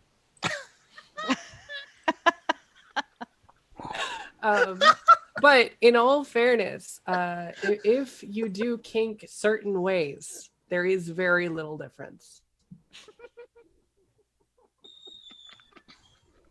Between Okay. Between um, subbing and sobbing. Oh, yeah. oh, okay, Well, that's what aftercare is for. that's true. John gets it. John is definitely subbed for someone who gets it. And Jonathan is dying. I'm enjoying this too much. Again, that's a sub reaction. Where are you? Can I discuss what you just? Nah. It's. I meant to send it to John Brookman. It's on his thread. No, He but called where are you arguing with that person? On The John thread Brockman's- about my, let's see. Oh, it's the one where I Oh, quoted okay. David Graeber's from the interview with Charlie Rose. He has me blocked. That's why I asked. And I still don't know why he blocked me because I never I was I know never why he mean to blocked him. me. I'm pretty Yeah, I sure know I why know he why blocked he you, blocks but- all of us. But after he read that quote, Joe asked if I was an anarchist, and I said, yep. And he said, oh, no.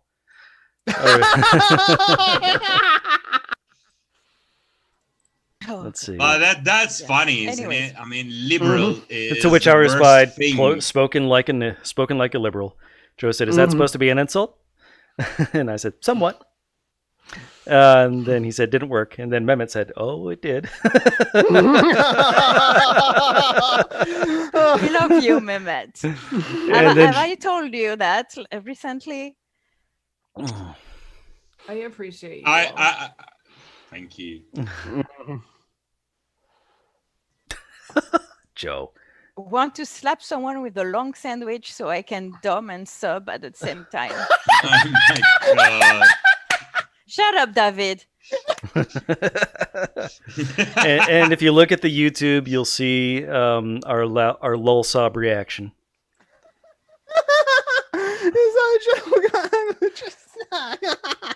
I love The Good that Place show. was an excellent show, yes.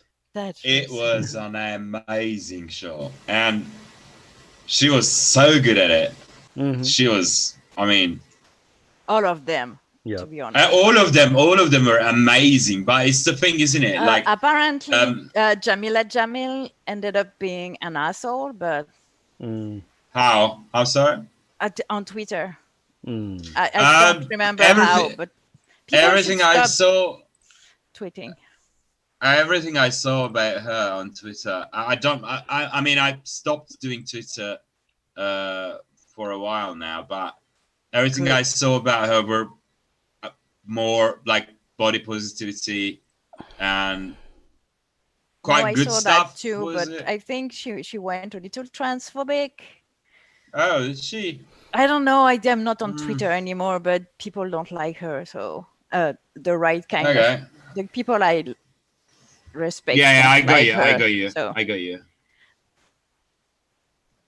I mean, it's I know, Marty. Shocking, isn't it? The reason I actually focused on her, what's her name? Bishop. Oh, fuck.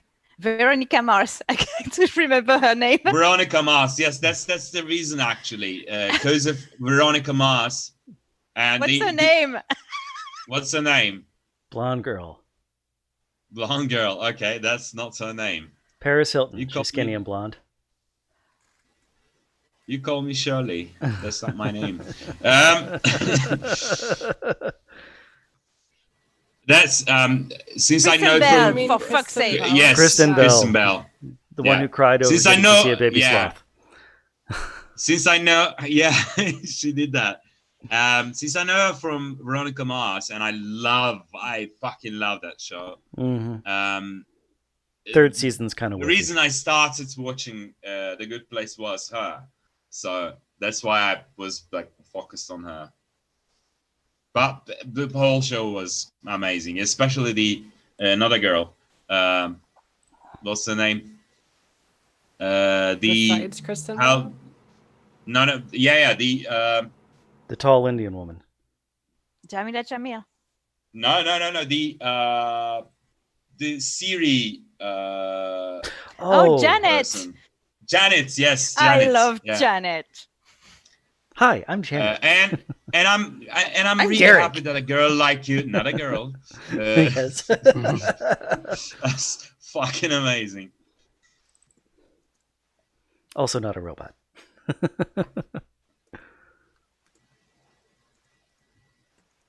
I'm Derek.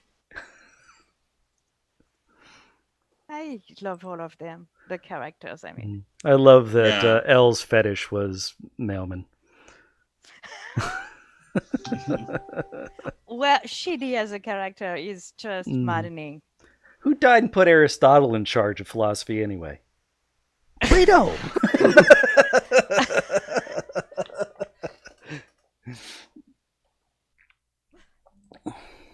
I like Jason. He's so dumb. So what else is happening this week? Or any other changes, or any other topics going to come to people's mind? Bob Woodward came forward with a recording Oh yes. that Trump knew how bad COVID was and was deliberately ignoring it. Anyone who acted surprised at that news wasn't paying attention. That's what I'm going to say. Trump is a germaphobe. Even if COVID hadn't been bad, he would have thought it was bad. The only way he would have given an appropriate response to COVID is if he had been told that it wasn't bad.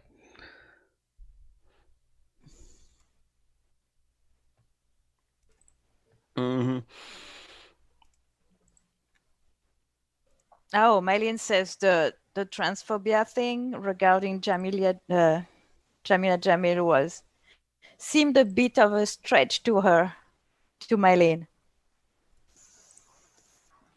I'll trust you on that, Mylene.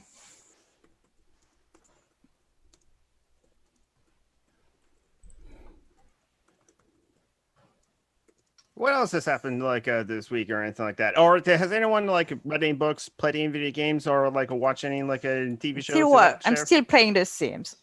No, of course, yes. Well, I fell in love Oh, that's good. Again. It's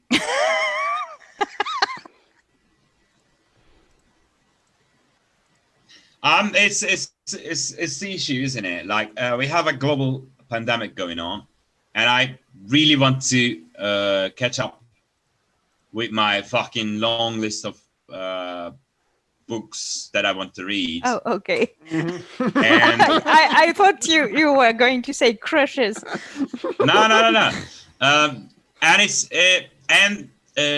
on a whim, I decided to revisit all of the theory I read over the years.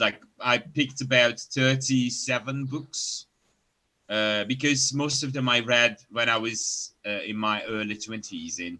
And I suspect some of them I really did not understand back when. I'm not always in love. Mehmet, aren't you always in love? Yeah. No, I'm not. But He's always falling in love. He thinks that because we talk mostly when you're in love. Yes. Yeah, I was about to say, I think that you fall in love at least as much as me, Mehmet, which is quite often. Yeah. It is quite often for me too. I mean, it's not like once in a blue moon. It's quite often, but you see, I was talking about books, and we're back to love stuff. Okay, that's good. Sorry, I did a quick search on Jamila Jamil. That's because books are boring. About. Yes. I mean, that's where I was. Especially where I was Dune. Going with it. Dune is the most boring ever. God, oh my god, awful. I fucking hate that book. I mean, it's kind of. I know boring. you're just being a dick, but I actually. Hate I honestly, I get it. I couldn't read it now. I think now I can't read anything because my memory is all fucked up by my meds. But I understand that some people think Dune is boring. It's kind of pretentious and boring. Yeah, so I did a quick search on Jamila Jamil transphobia. I think it might have been she had an exchange with Azalea Banks about altering yourself, apparently, and she apparently said something about surgical and cosmetic transformation could be self-hating, which left trans people out of the conversation. She deleted that tweet, apologized, and apparently she's been a lot more careful because she's one of the people who called out J.K. Rowling in more recent days. So she apologized. Okay. Yeah, so it appears that she's still one of the okay ones. Good. And by okay ones, I mean women.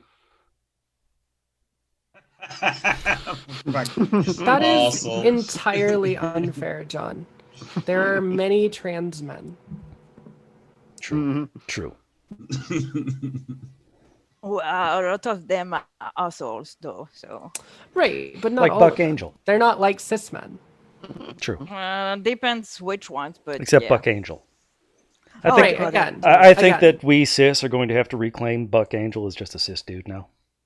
Let's not erase people's transness on this show. True. No, but last time I interacted with a trans man who wasn't one of my friends, he threatened me with violence. So Trans men don't- are men in my book.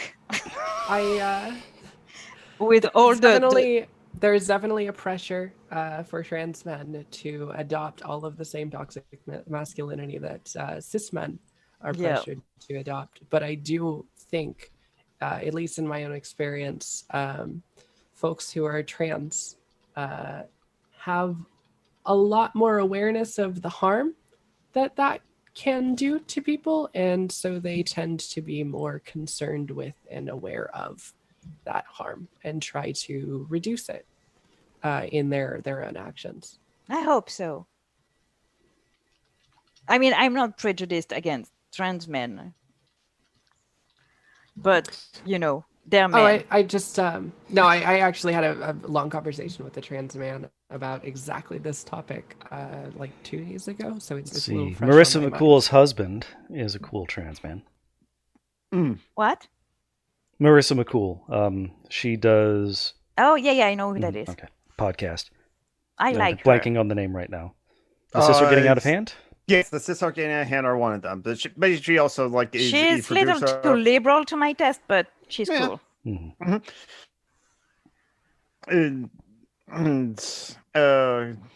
But wait, Makeda B is is a trans man, but it's also non-binary as well. Mhm. But he's awesome. Yes, Makeda B is awesome. There are some awesome trans men. Oh out there. yeah. Buck Angel is not one of them. Yeah. No. Yeah. No. No, and some of my like best IRL friend. is a Some of your trans best guy. friends are trans men? Come on. No, You're really going to go there, liberal? The Really? the only, not the only, the one of the only 2 person who still comes to see me IRL is a trans guy. So, it's not just Mhm. a friend. Is very important to me. But Yeah, as I I know said, what you mean. he's my friend. Is my friend. So it's not the same thing. I too have a token. My token is a white friend. It's Jonathan. Sometimes he comes and visits. Hey, Yeah. but okay, I just learned that I'm not Jamie's friend. You're off the podcast. John, you've never come to visit me once. That would be So- really expensive to fly across the but- country. And I have done it 4 times, and only one of the time I happened to just be in town. Oh, Yeah, was Jonathan it? can basically trip, land in a riot, end up in Portland, and come to see you. I mean, that's how I end up in Seattle. So. Yeah. Was it a trans guy named Jamie Onur? Wait, what? The conversation. No, not you, babe. Oh, okay. What's his name? Let me check in my subscriptions. Oh, okay. Uh, I didn't know about that one, but no. Jamie Dodger. What He's a about trans Jamie guy Dodger? who has a YouTube channel where he documented his transition from start to finish.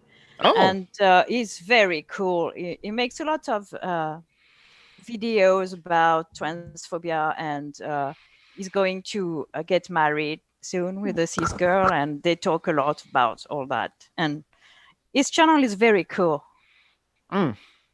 That's awesome. Yeah. And I think And he's the I one dig the who name. made- I dig the punny name, Jamie Dodger. it's his real name. Really? I Dodger? think so, yes. His parents' name? He's named after a cookie? I think he's from England, so I don't know if he knows that it's. I think he talked about England it is where the once. cookie's from, or they call it a Oh. biscuit. But the I- Jamie Dodger it's a British thing. That's why I'm Okay, so thinking it Jamie must be a is his chosen real name. first name. I'm thinking that Dodger he might not be his chose, real last but name. yeah, I don't know. But maybe I didn't know it was a cookie, so I think it's his real name, but I don't know. Anarchists or communists? Yeah, Mhm. they would be. Speaking of problematic trans people, I watched ContraPoints' latest video. Why did you I do haven't. that? It was actually okay. Why It went do- back why to do- her older school stuff where she talked more about philosophical stuff rather than. Yeah, but she's still an awful person. She's still too liberal for my she- taste too. Why would you give her views? I wanted to feel see. like she's in one of those situations where she like there's been like a cycle with her, and honestly, if she breaks that cycle, that's good. But there's been a cycle of her hurting people, And people doubling down. expressing their pain, and then her self-harming by seeking that you know, people expressing their frustration and pain and upset feelings because she's hurt them, and then turning around and retaliating by hurting them for her self-harm practice. And if she's broken that, then I am happy for it. On the other hand, she That's spent the caused a entire lot video of dressed up as a pain. cat girl Mm. and saying "Nyan, Ironically, nyan." or is she just She had cat ears and she put in contacts. I don't think she had paws on. Mm. if She was doing a finds little that bit of fun, Japanese that's fine. appropriation. I think she was mostly doing it for fan service. To be honest, Oh, well, Why is it? because What? weeaboos love cat girls. if she's having fun kittens. and she enjoys it, then I don't care that much. I mean, the cat thing isn't hurting anyone, is it? yeah, I don't think so. exactly. At this point, it's still appropriation from Japan. Something that she kept joking about during the video. No, cats aren't from Japan. Okay. Cat girls. girls. Especially And when you're saying other Japanese stuff. So she was basically being like Weeaboo's fantasy of like her as an anime cat girl. Mhm. Is she? Oh, anime cat girl. Okay. Yeah. Gotcha. Yes. Hence, she kept So saying, "Nan." is she just baiting for people to cancel her again so she can? She profit off mentioned of it cancel again? culture and cringe culture a couple of times too. So yes, she's baiting Oh, so people to she's cancel her she's again not back. because She's she not knows back she to can her make money old off self of then. it. No, Yeah. it Well, harkened I back a think- bit in terms of the content. And Jamie is right. She wants people to Cancel her. to Come no, after because no one can solve. She wants people True. to call her out to so she can play the martyr again. Yeah, she wants to be like the Yeah. martyr. Yeah, I think. She's gonna self-victimize. I Not mean, even women self-victimize, just kind of women play the dressing victim. up as cats to be sexy isn't a Japanese thing. But if it's It's not an pure anime Japanese cat thing. girl, if it's specifically that kind of Let's see. representation, okay. And she's done Um, that before as well. If you look here, I'll go ahead and zoom in on it a couple of times. I'll bring the thing over into the YouTube area. You can see how she's dressed for this latest video. And you'll see that it is very much, Mylene think, says the cat Japanese girl lolly is culture. a common symbol, quote unquote, in the trans community, though. Mhm. Well, yes. But in this case, Yeah, it she is. looks very Japanese lolly cat girl, I think, based on the dress she's wearing. You know, you don't have to. Oh, okay. I can see it from here. Yeah, with the little bows and all. Yeah, Mhm. Yeah, That's- that's in the thumbnail for the new that's video, very. Yeah, and there's the uwu. That's Yeah. Mhm. manga stuff. Well, Yes, anime definitely is. stuff. hmm Yeah, ew.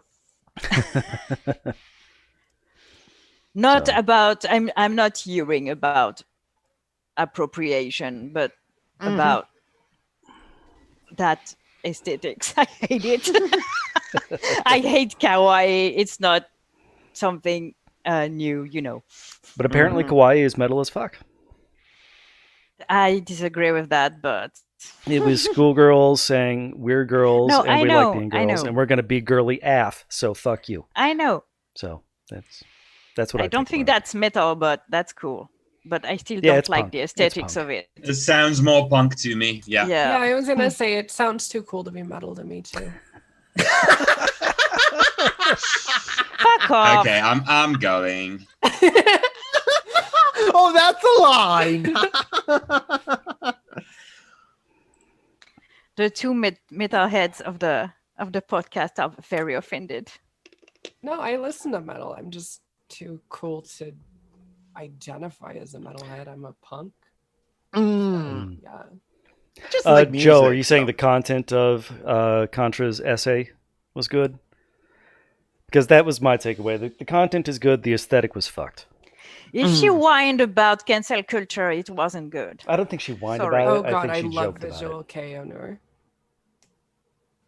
Visual K? Is that Visual K. It's Japanese. okay? It's gender fucked metal from Japan. Yeah, I know what it is. I really don't. It's do you know X Japan, John? Me? No. That was one of the first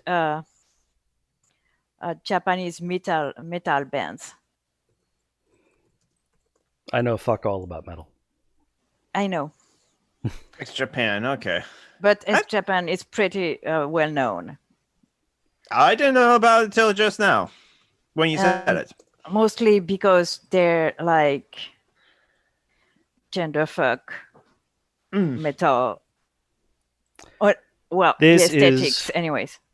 Once again, it's going to take a couple of seconds for it to come up in the YouTube. But It's this not is my thing, but sorry. picture I just added is how I view Mehmet as a top. Aww. There it is. It's in the YouTube now. Mehmet as a top. That's what I think. It's not there for me yet. Is there for me? We're well beyond the podcast, so I don't have to describe it, but I'm gonna. Aw. Says beware of attack dog and a tiny puppy giving a play bite.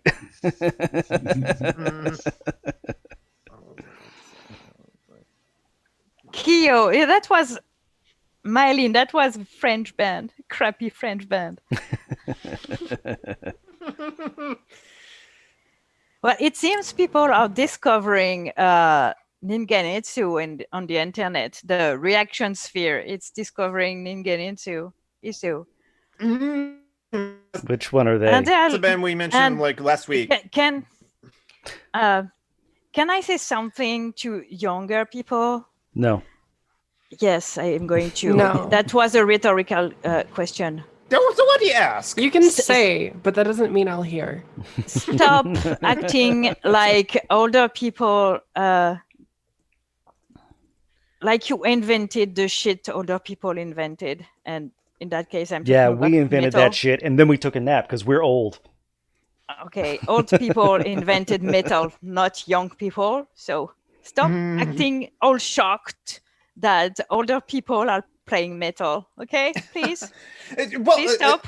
Well, especially if they're young and their cis have whites. They think that like they invented everything. Well, we did. We invented America. We Which invented is rock why- and roll. You're not young, John. Younger than you. Shut up. And I'm not young, so I'm okay with that. Mm-hmm. I don't think there's a young person on this podcast. You are young. No, I'm like You're 28. Fuck 50. off. You're not even 30. Fuck off. You're young. Oh my God, David! David, thank God David is here. Maybe I will finally stop aggressing everyone. Oh God! Oh no! oh my god. Why did you do that? It's just to upset me. Yes. Yeah. Cause you diss Visual K. You are David, a baby. I on invent your the own, I'm sorry, inventions. Uh, Well, Mylene, he wasn't on timeout because he just arrived. That's right. Yeah. So Mylan, and we were wondering where has been David, and he finally showed up 2 hours later. Hey, he probably has a life outside of like this podcast, our live stream. So yes, I but was according, whining What? about I don't- him I don't not think so. being Here. yeah. When he comes back from his well-deserved out, he can tell us You're how he not was riding 44, you reindeers. fucking baby. He was riding reindeers into the I- forest to attack fascists or whatever he was doing. If I'm not 44, then how come 30-somethings call me daddy? Because that has nothing to do with age. Because they're French. engineers from Hey, Paris. okay, you may or may not know exactly some of them, but Yes, I at least met some of them. Yes.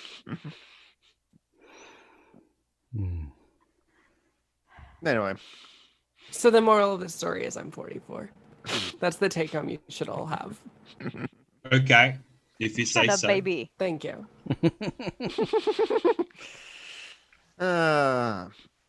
That's ageist, Dave. Oh, so it's not Kyo, the crappy French band. Yeah, I'm not going to watch a link now. Send me on Facebook, please. Please. So yesterday I had a visit from like my oldest friend. We've been friends for 23 years. And Okay. we have the kind of friendship where, you know, we can not see each other for several years and then we see each other and it's like no time has passed.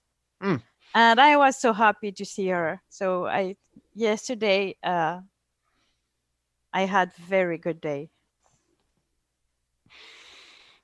That's Not good. that you give a shit, but No, I don't. do. I You give a care about shit. me, so I care about you. Wow, that is the most transactional view of friendship ever. Well, he's not wrong. I mean, Well, if I didn't care about her and she cares about me, wouldn't that make me be the asshole? It would make you a What? white guy. he's not a guy. Sometimes I am in one. Not often, but sometimes. That's true. I didn't realize this chat was so Rothbardian.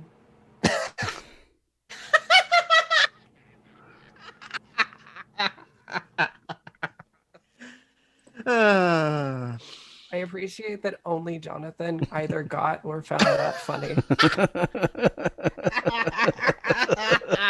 The others probably weren't paying attention.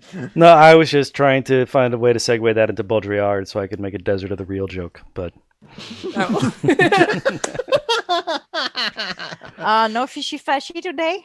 No, I No. already asked. no, I was thinking that we could do a thing with a different thing, but then we just kept on talking for 2 hours. Oh, so you have another thing prepared anyway. Yeah, the idea was to watch the Hujima thing. The David what? Graeber interview with Charlie Rose, and we could stop every once in a while to comment on it. But if it's too soon for Julie, then we won't do that. No, we can't. I was joking when I said too soon. I keep watching conferences he gave. Mm-hmm. Yeah, we can do that. Okay. So I'll Won't we bring- have some copyright strike or something? Not if, well, maybe Charlie Rose would. But thing is, like, this is the second time it got posted to YouTube. I mean, no one watches us, so I don't know why. Well, it's automated. The robot that watches everything on Google watches us. So, and that's it. That's the rest of these people in our chat. It's just Google. All of All them, 15 does including watch. the all ones Google we've bots. met in person. The issue here, John, is we are going to have the sound and the image. Yeah, don't watch the YouTube video while watching this. You'll be 30 seconds off. So just listen to the sound. David Graeber is here. He is an associate professor of anthropology at Yale University. He's also a prominent anarchist and anti-globalization activist. He has participated in some of the largest public demonstrations in recent years, from Genoa to Quebec City. He also helped organize protests against the World Economic Forum in New York, the Republican National Convention, and the G8 Summit in Scotland. Last year, Yale decided not to renew his contract. He will teach his last class at the university this spring. I'm pleased to have him on this program to talk about the ideas and the life experiences that he has had. Welcome. Thank you. Let me just start by what happened at Yale. I mean, why are they not renewing your contract, as far as you know? As far as I know, it's a difficult question because they don't tell me anything. But do they owe it to you to tell you? Most places do. Yeah. Just yep. Go ahead, Jonathan. Oh yeah, most places do, but yet Yale's not saying anything. Yeah, kind of like typical of like of businesses and like corporations and stuff. Like, hey, we're the bosses, so like we're not telling you anything. Yep. They fired him just after the Occupy movement. I really wonder what motivated them not renewing No, his this contract. was in 2006. This was in 2006. Yeah, Occupy Occupy was 2011. Yes. Yeah. Oh. Yeah, so there were other things, and David Graeber. Oh, so that was just after that. No, Debt was in first. Well, Debt the first 5,000 years was released in 2011, and that's when also around the time of Occupy happened. Let's see, academic exile. Let's see. What had he written in 2006? By 2006, I think he was like written at least the towards the anthropological like theory of value. It was because of the support of the student union. Yes, that's what David Graeber got let go for. Oh. Basically, the graduate students were trying to not die of the starvations and have a way to live in some sort of comfort there in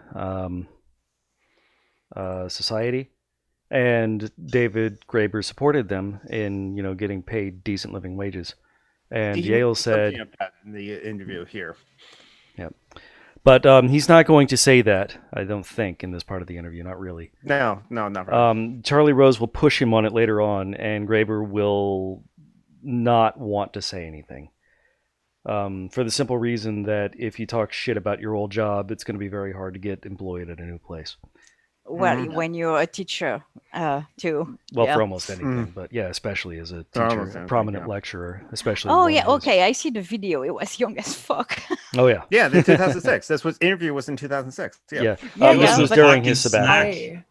I'm still not over the fact that he was introduced as an anti-globalist activist.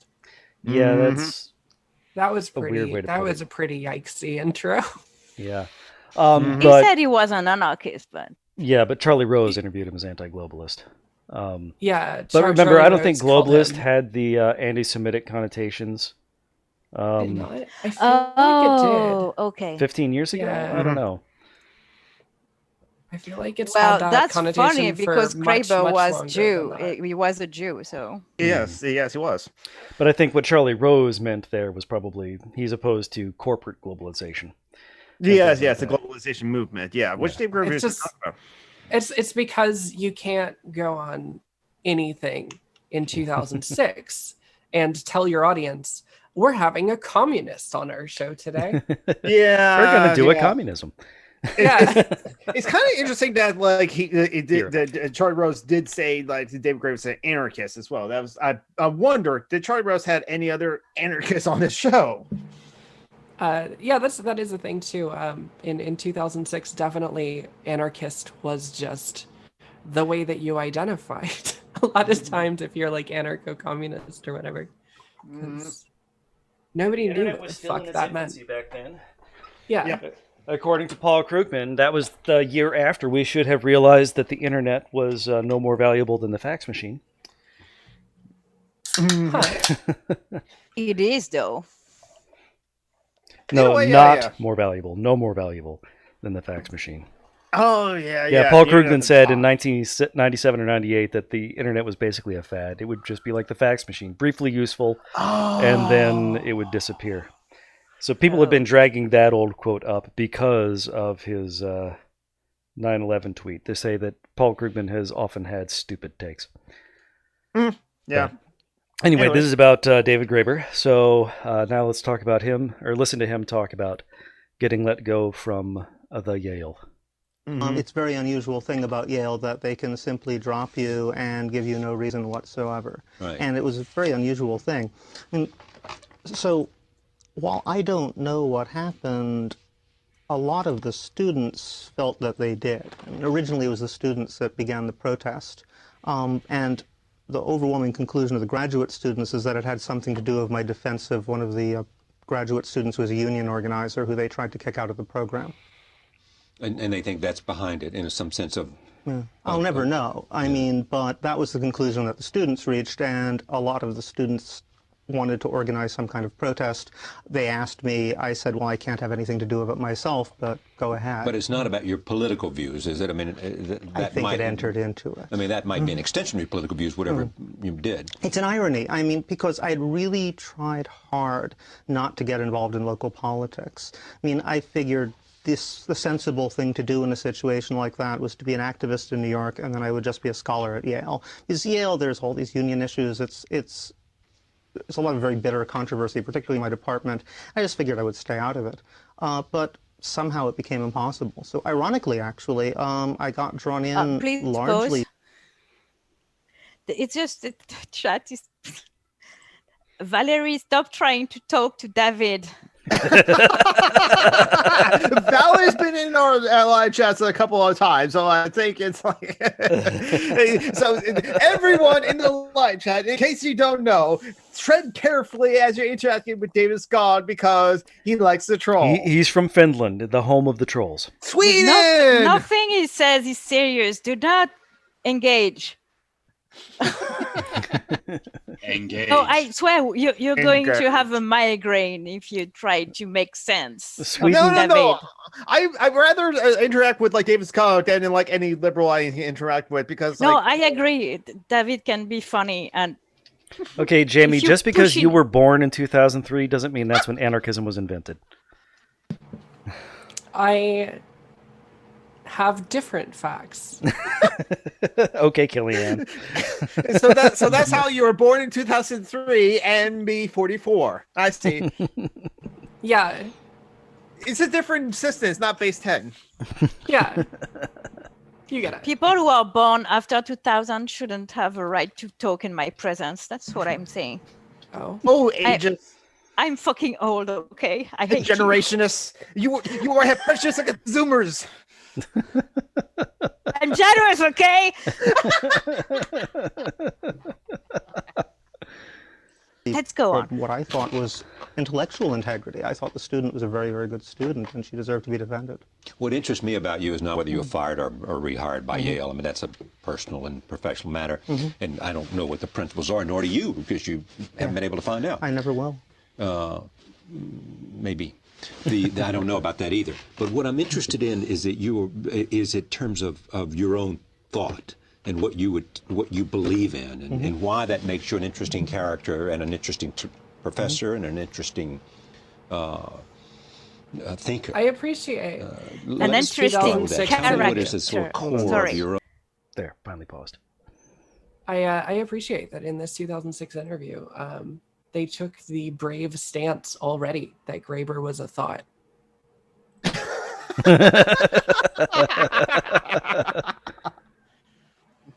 He said you're an interesting character and professor. Yes, he struggles to say the word person. It's funny.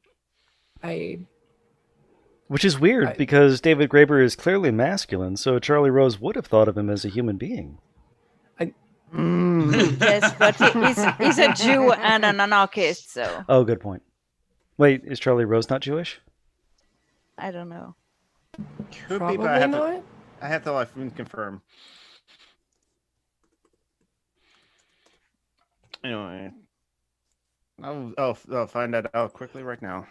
While we still have the video paused. He has a very waspy patrician face, but Yeah, no, he's not Jewish. okay. Okay. Yeah, he's from North Carolina.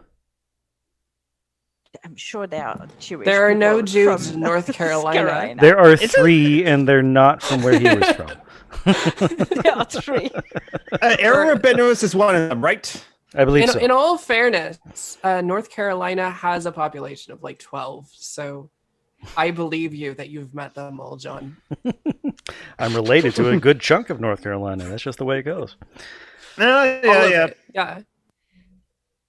They're Thank all you my for the distant link, cousins. Mylene. Sorry. Anyway, let's get back into Yes. where we're The video. Your own Intellectual. yeah. I mean, you're an anthropologist I'm an by anthropologist. training, and you've written about Madagascar and other places where you look at communities that you think seem to be functioning in history reasonably well without having the structure of a smoothly performing government. Certainly true. Yeah, I'm interested in anthropology because I'm interested in human possibilities.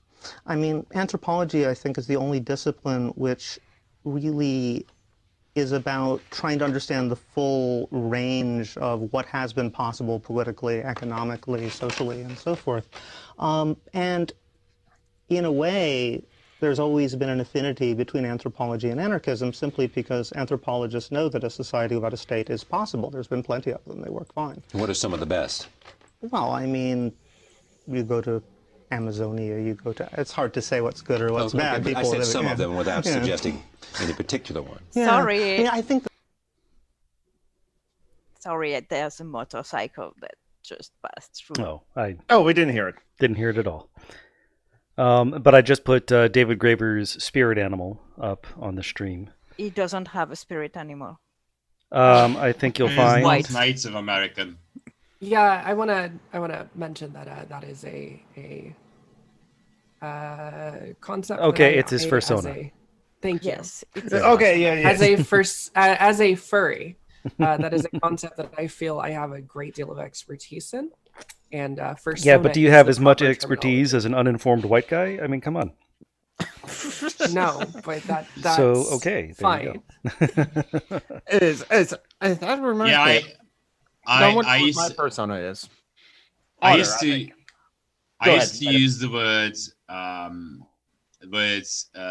spirit animal. Then I understood why how it works, and I don't use persona because I don't have a persona, so I call them my inner demons. What is your persona? My inner demon would your be persona. My persona would definitely be an opossum. Oh, awesome. A possum. I appreciate that. That is an excellent persona. I think I'm an otter. I think Otter works. Otter works too. River otter. Are not sea otter. opossums honey? Yes, they are. Oh. And this one is. Other works too because I love the pun. Significant other thingy. A significant otter. It's so good. Otters are great because they have otter space, and if you understand that joke, you're going to hell. I'm not talking to any of you. But Shut river up, otter, David. not sea otter, because sea otters, they do bad things.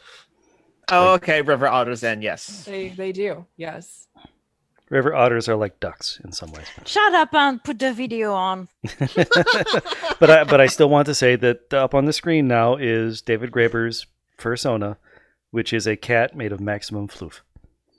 I went out with several not David furries. Graeber. David Graeber? He's maximum floof.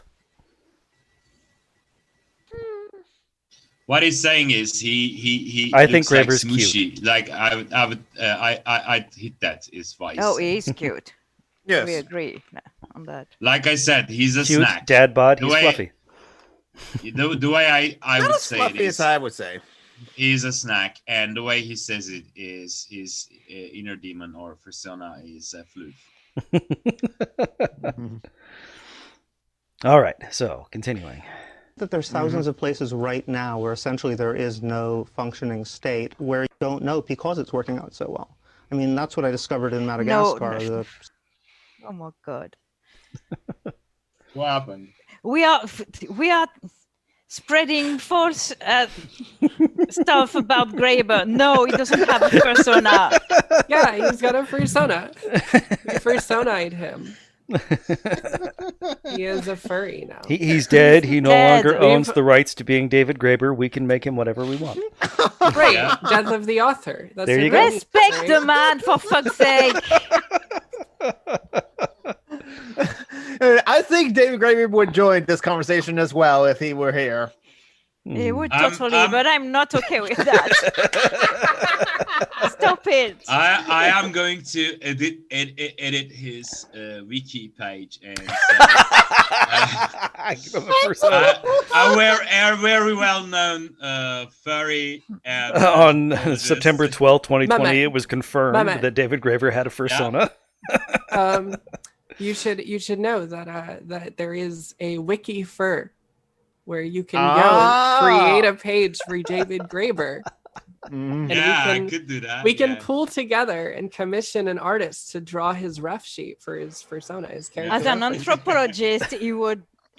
I'm sure he would be really fascinated by furries, but Yeah, and not in. I don't say that in a sarcastic way. I genuinely think he would be.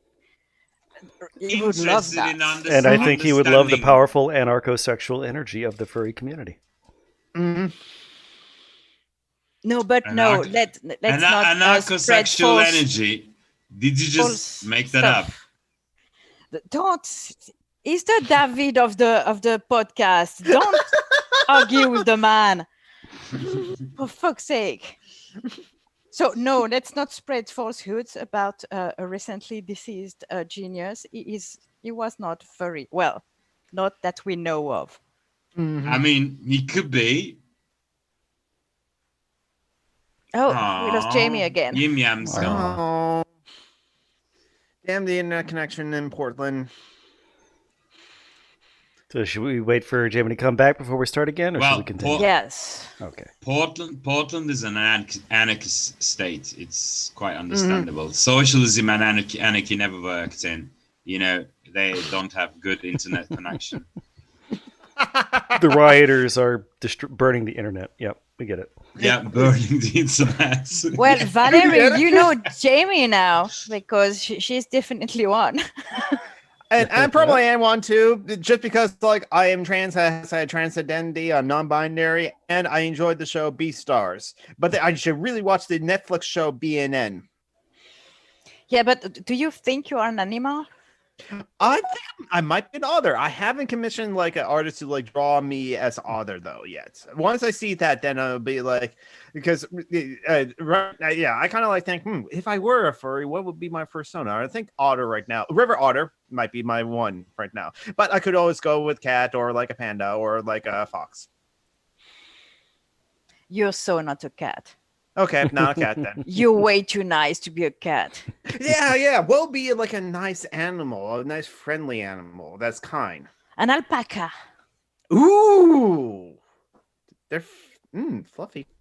Yeah, they're fluffy and nice and friendly and tiny and so cute. Alpaca. And that means I'm probably a possum. And if you look at the YouTube video in a couple of seconds, you'll see baby alpacas playing. Baby alpacas are awesome. I might also be a There we go, trash it's starting. panda. Okay. Oh my god. It's not here yet. You must be on a serious delay or something then. Yeah, I am. You have to refresh your page, I'm thinking. We're waiting for you, Jamie. Are you coming back?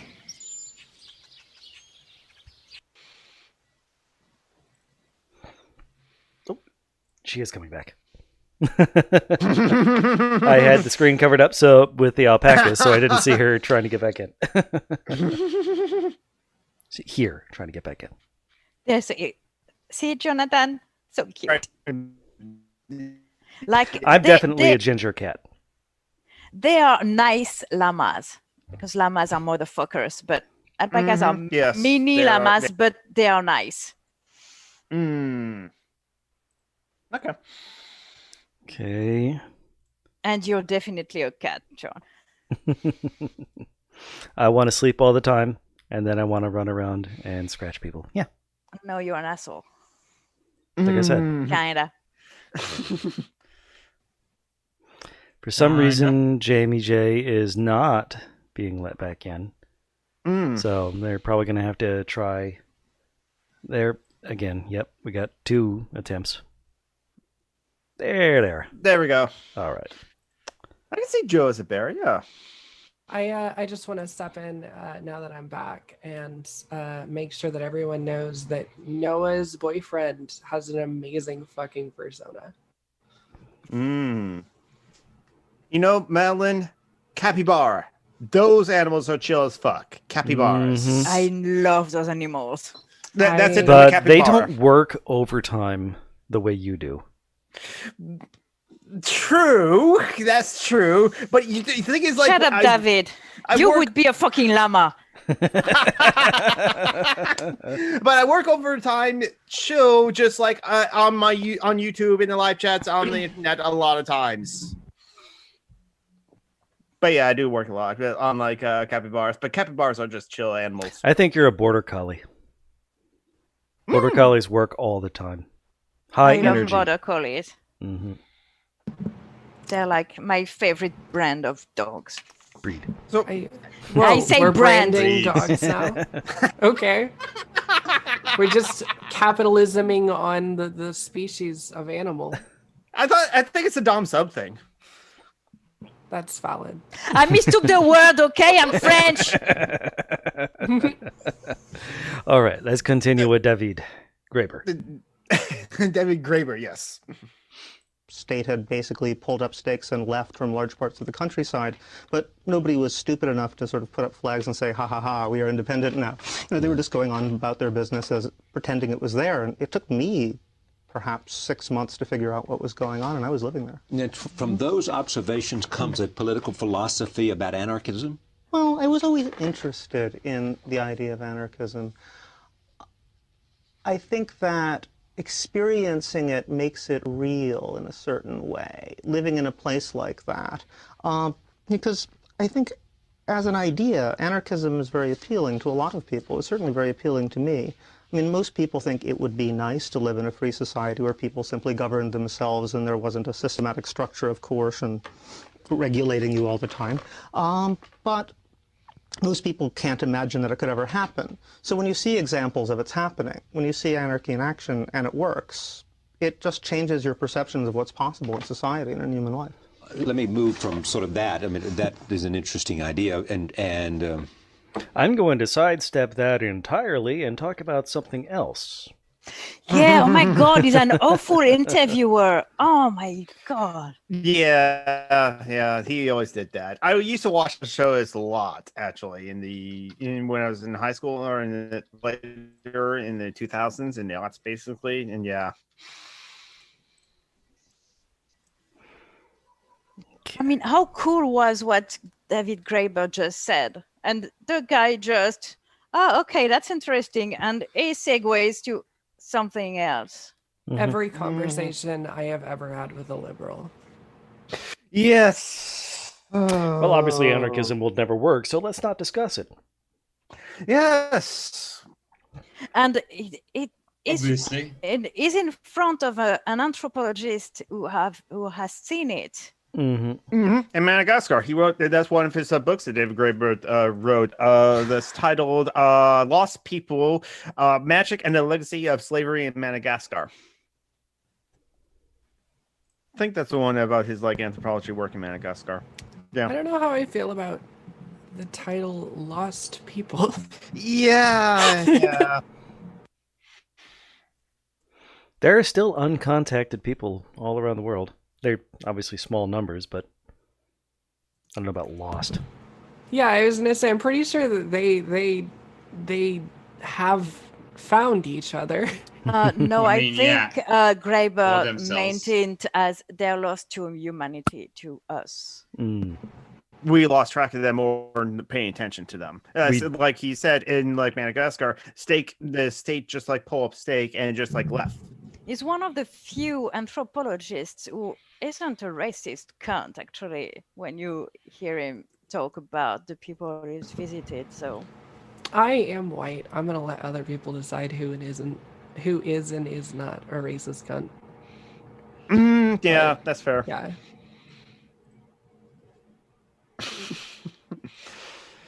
Okay. Continuing. whether actions with respect to protests you've been involved in, are they acts of anarchy, or and what would be the definition of anarchy? Okay. That I guess I could give you drive you to do those kinds of things, which a lot of other people I have talked to may or may not consider themselves anarchists. They may have simply considered themselves responding to a cause that they think demands the kind of protest they mount? Well, anarchists, well, first of all, the very idea of protest is a little alien to anarchist philosophy. Anarchists more believe in the idea of direct action. Protest, you're kind of appealing to the powers that be to be nicer. We don't do that. We try to directly intervene. There's something going on. There's a significant difference there, yeah. Yeah. Yeah. Protest, you ask. Anarchist demands. Mm-hmm. Forces the issue. On that we don't like, we put our bodies in front of the road, or the classic definition of direct action, for example, is, if there's a community that doesn't have drinking water because there's no well, normal political action, you go to the governor and you sign a petition, or you could even blockade their house, but that still isn't direct action. Direct action is you go off and dig the well yourself and dare them to stop you. So in a way, anarchism is about acting as if you are already free. And I think that's, if you want to define anarchism, well, I guess you could have a short version and a long version. The short version is simple. Anarchism is democracy without the government. Most people love democracy. Most people don't like the government very much. If you keep one and take away the other, that's anarchism. Anarchism is direct democracy, would be another way to. Good night, Mehmet. Good night. You are allowed to babe. sleep. I know it's Take like care of yourselves, it's yeah? midnight-ish there now. Almost, yeah. Yeah, and It's it was a 11:30.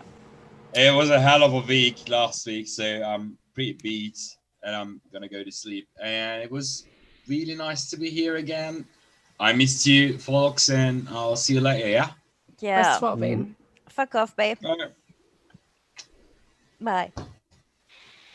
Fuck And out of as oops, always, though. I'm waving without the camera. So He can see you wave. He knows it.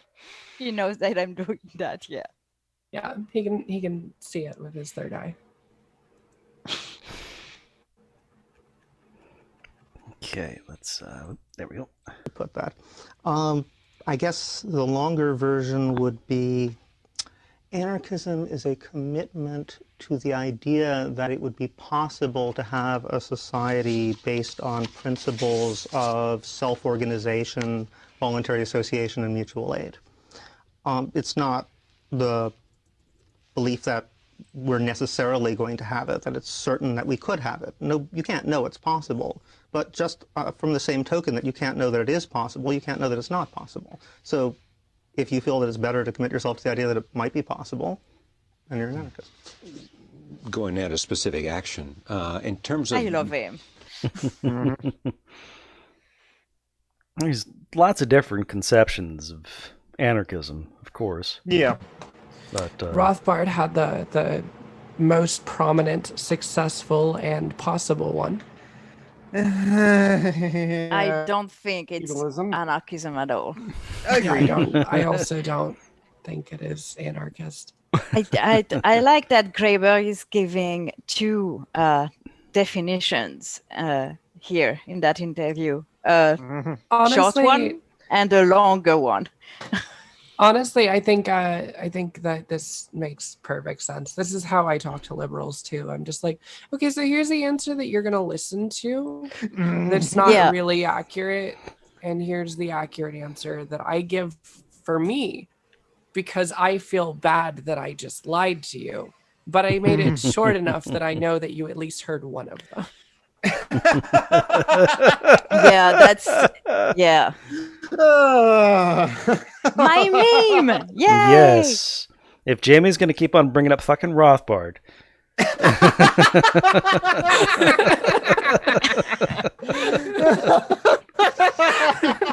I'm very proud of that.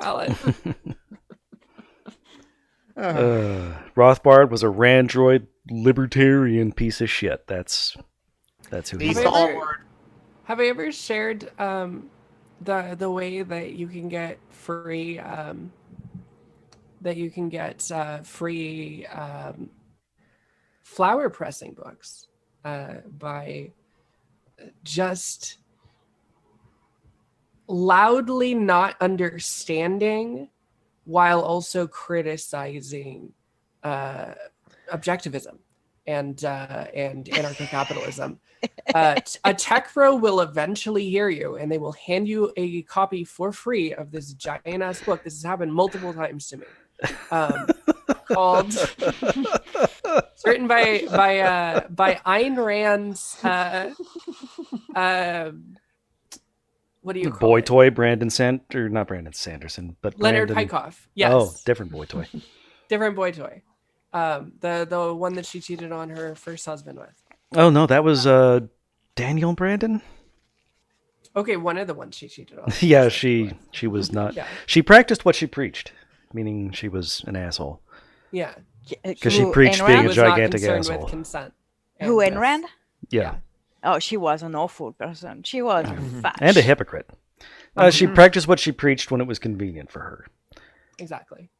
That was, but yeah, so he wrote this giant book, Leonard Pykoff, called Objectivism. Oh my God, yes.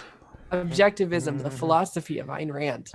And if you start reading it, you will not get far before you realize this is just him, like, you hear like people on Twitter talking about simping, and this is straight up like thousands of pages of him just simping over her. Anyway, so it's a great book for propping up tables or pressing your flowers, or throwing at cops. The lover I was- can learn, of course, like figuratively throw. Don't injure police outside of video games. I'm sure that book is a good for kindling a fireplace as well. Yeah. Whatever you have that needs burning, you could start that kindling. Just with a fireplace, book. or like just a campfire for roasting marshmallows. No other reasons for a fire. Certainly do not light anything on fire that does not belong to you. That would be wrong. Oh no, no. That's worse than murder.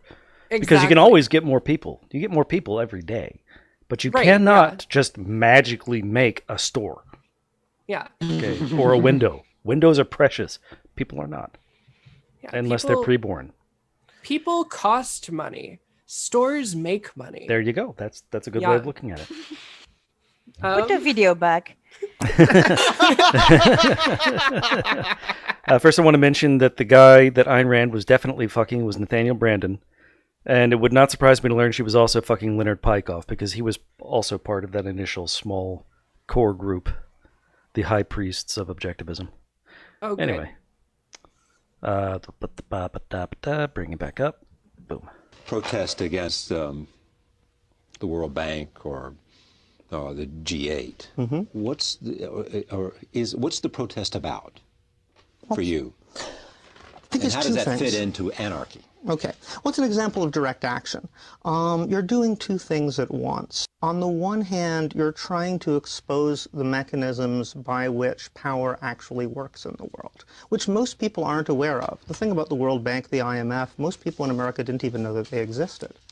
And most people, when they found out what I beg to differ. A lot of right-wingers are very, very confident that those are secret Jewish cabals meant to destroy white people by means of black people. But yet, and that's what they say in public. But if they know actually what the IMF and the World Bank do, they will love the World Bank and the IMF do. That's just war by other means that they just. Rich right-wingers love the IMF and the World Bank. Poor people are the ones who believe in the Jewish conspiracy theories. Yeah, that's right. That's right. Keeping them from learning about class consciousness by soaking up bigotry. As always, they've done for centuries. Mm-hmm. That's what bigotry's for. Yeah. At least within capitalism, that's what it's for. Within capitalism, yeah. They'll still be around if we somehow get rid of capitalism. Mm-hmm. What they didn't actually like them very much. But it's not just a matter of exposing the structures of power, but sort of exposing the structures of power in a way that itself embodies an alternative, sometimes called prefigurative politics. And that's very a key part of direct action. So you're not only showing how undemocratic the structures that run the world are, but you're doing it in a way that provides a model of what democracy could be like. And one of the most incredibly inspiring things for me about taking part in these actions was the spokes councils. Democratic process is a big word for anarchist process, because it's all about reinventing new forms of democracy. And if you sit in a room and you see there's 3,000 people collectively making a decision by consensus without any leadership structure, it just completely changes your idea of what's possible for human beings to do. So I think that's... I doubt the World Bank protests would have done that. I think Occupy did a better job of that. Yes, yes. And but Portland and Chaz and Chop and so on did an even better job than that. have you, I don't know if you have noticed that, but the interviewer has become very patronizing. And in response, Graeber has started using big words, which he never does when he talks to people, because he knows that most people don't know big theory words. And if you listen to the interview next time, if you happen to re-listen to it, try to pay attention to when the interviewer, after is trying to change the subject from anarchism to protests, he starts being very, very patronizing with Graeber. Like the questions he asks, I don't know. It makes me feel like he's asking questions to a child, you know. And in response, Graeber is using more and more big words, and it's very funny. Well, to be fair, David Graeber in 2006 had a baby face. He looks like a little boy. Yes, that's true. That's equally important to exposing structures of inequality and domination that you don't like in the world, to do it in a way that shows that they're not necessary, that there's other ways to go about things. Is globalization a bad idea? No, I think I think most... Ooh, that's a complicated question. Yes, and I listened to this interview quite a bit, so I know how David Graeber is going to answer it. And just like, I think more or less my answer is just like globalization of people, just like free movement of people. Like as we said, no, that's terribly perfect. It's free movement of capital, and the globalization of capital that we definitely have problems with because of just capital.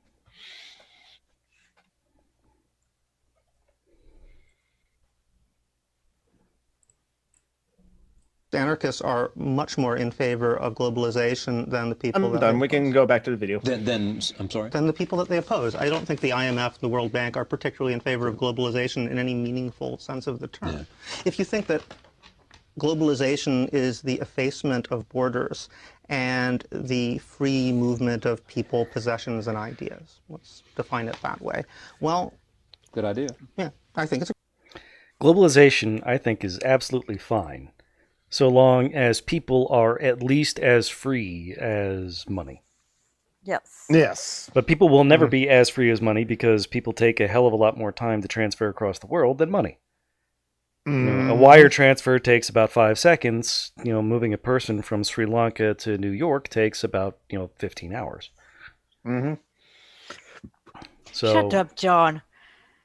I just read your comment.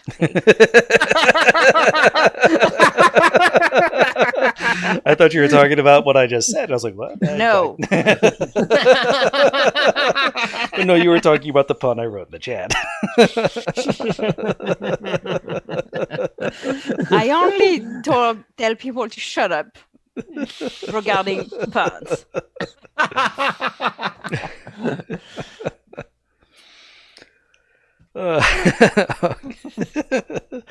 So long as money is more free than people, corporations will always take advantage of that to move money to places where they can take advantage of people. To dismantle corporations. Yes, just all of them. Yep.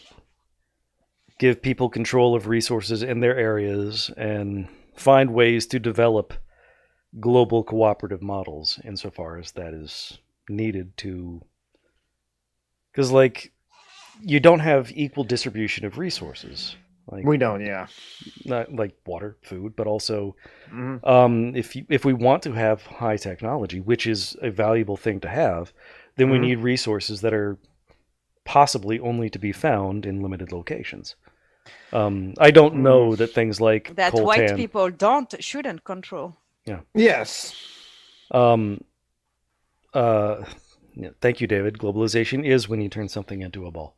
Fuck like, you. Like, I don't know that coltan is only found in the Congo. I think that's where we mine it. And we use that for cell phones and so on. It might be found elsewhere, but I suspect that the reason we only mine it there is because we can exploit slave labor there. Yeah, and probably the same reason why maybe lithium is found in other places, but the reason why Bolivia is because, well, we can easily back a coup there. Mm-hmm. We can back a coup there, and we don't have to live with the consequences here. Yep. Yes. And some people have like just outwardly say, but I like my life of comfort now, and just like, and you think it's okay because of like military coups?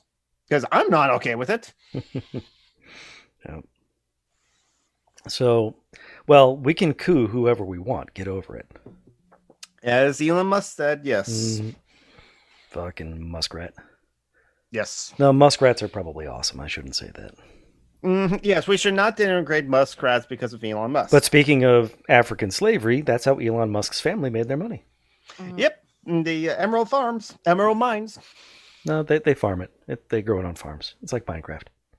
Oh, that's right. Yeah, you can do that to diamonds, actually. But it's in labs. Oh, we lost Jamie again. Let's wait for Jamie to come back before we go back to the video. So it's just like rambling on as we're waiting for Jamie. Well, to connect. I sent you a link in the thing, not in the Facebook. Oh, it's in Facebook. Crap, but it was earlier. Biden is condemning Antifa. Yes, I'm not surprised about that. Yeah. No one, honestly, if you're surprised. But how could he do that? His campaign is run by Antifa. Yes. The right is so afraid about the radical leftist Joe Biden, and I'm like, okay, if I'm going to vote for Joe Biden, can I vote for the actual radical leftist Joe Biden that the Republicans are afraid of? I want to vote for. I know, right? No, but tell me again, what's the actual difference between the Biden-Harris ticket and the Trump? The religious notary. Okay, apart from that, they'll be less harmful. Trump would replace Ruth Bader Ginsburg with someone like Ted Cruz, only younger. Or top cops. You think Biden-Harris would not? They would not replace it. He would not replace her with. He would not replace her with an RBG, but he would not replace her with Ted Cruz. It would be a centrist, no, that's another centrist like John Roberts. Yeah. No, I think a centrist slightly left of John Roberts, someone like the guy that Obama tried to nominate. Mm-hmm. So right wing, right of center, but not a nutbag, not an extremist like the ones that Trump has been putting in. Neil Gorsuch and Brett Kavanaugh are both extremists. They're different kinds of extremists. In that Neil Gorsuch is a true believer in the textualist bullshit that the far right espouses, where Brett Kavanaugh is much more just a far right wing activist who uses textualism as a tool to get to the goals that he wants. Whereas Gorsuch actually bites the bullet and accepts the consequences of his rhetoric. Yeah, different kinds of extremists. We're not going to talk about that now, but Jamie is here, so we're going back to the video. But I have concerns. But yeah, next week. You have concerns because I'm back. No, I have concerns about Biden-Harris. Less about Biden than about Harris, actually. Yep. Yeah, I'm not a big fan of transphobic cops who just got done.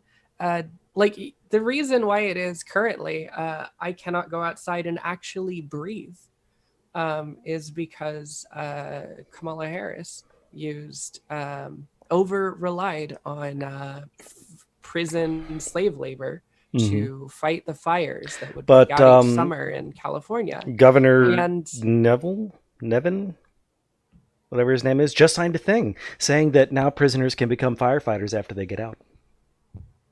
well, I guess that's something. Yeah.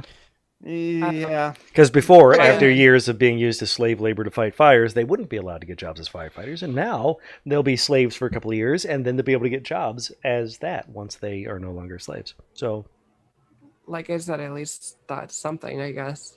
see, that's liberalism. That's Yeah, At least slow something, I incremental guess. change. Yep. It's liberalism. That's something, I guess. And that's Joe Biden's and Kamala Harris campaign.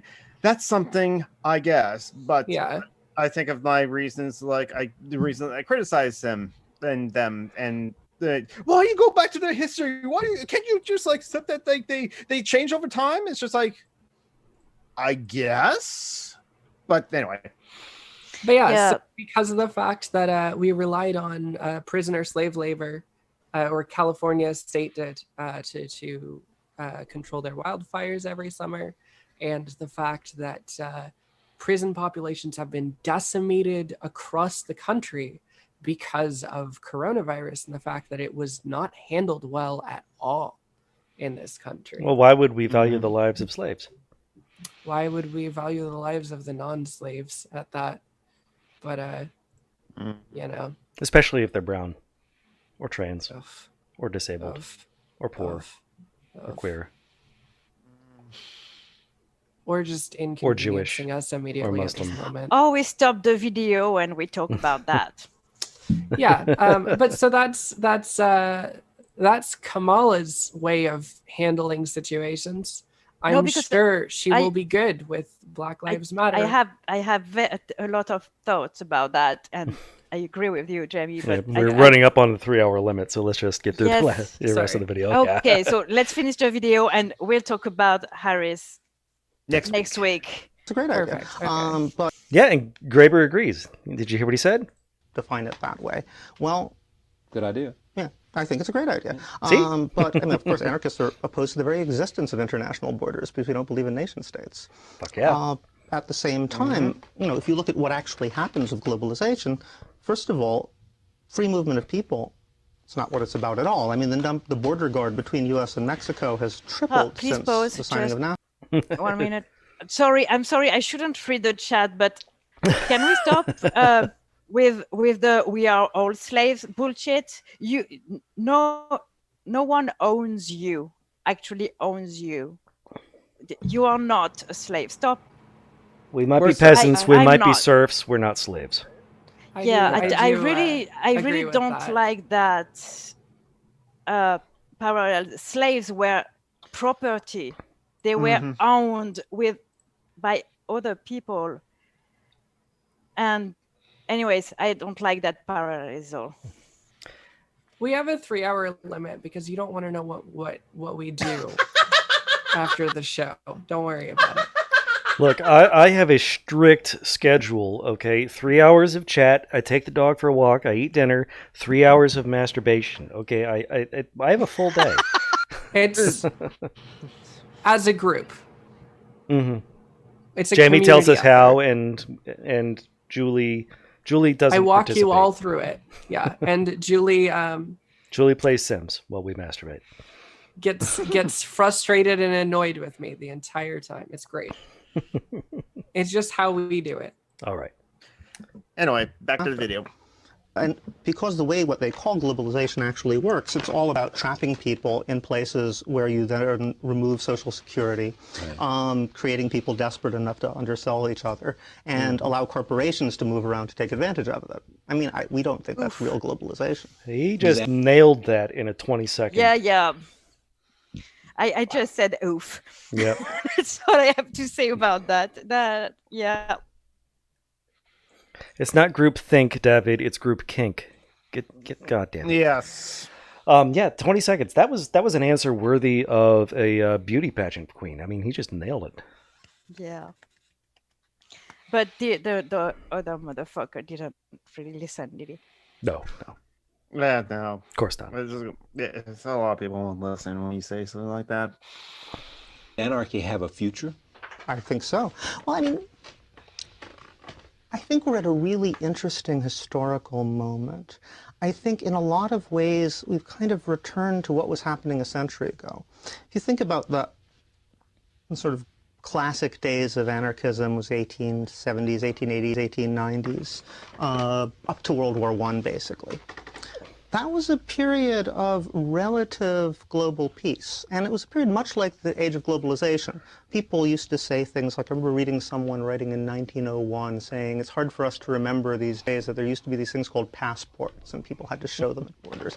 I mean, people were just moving around much more freely. The idea of war between what were considered civilized countries seemed to be a thing of the past.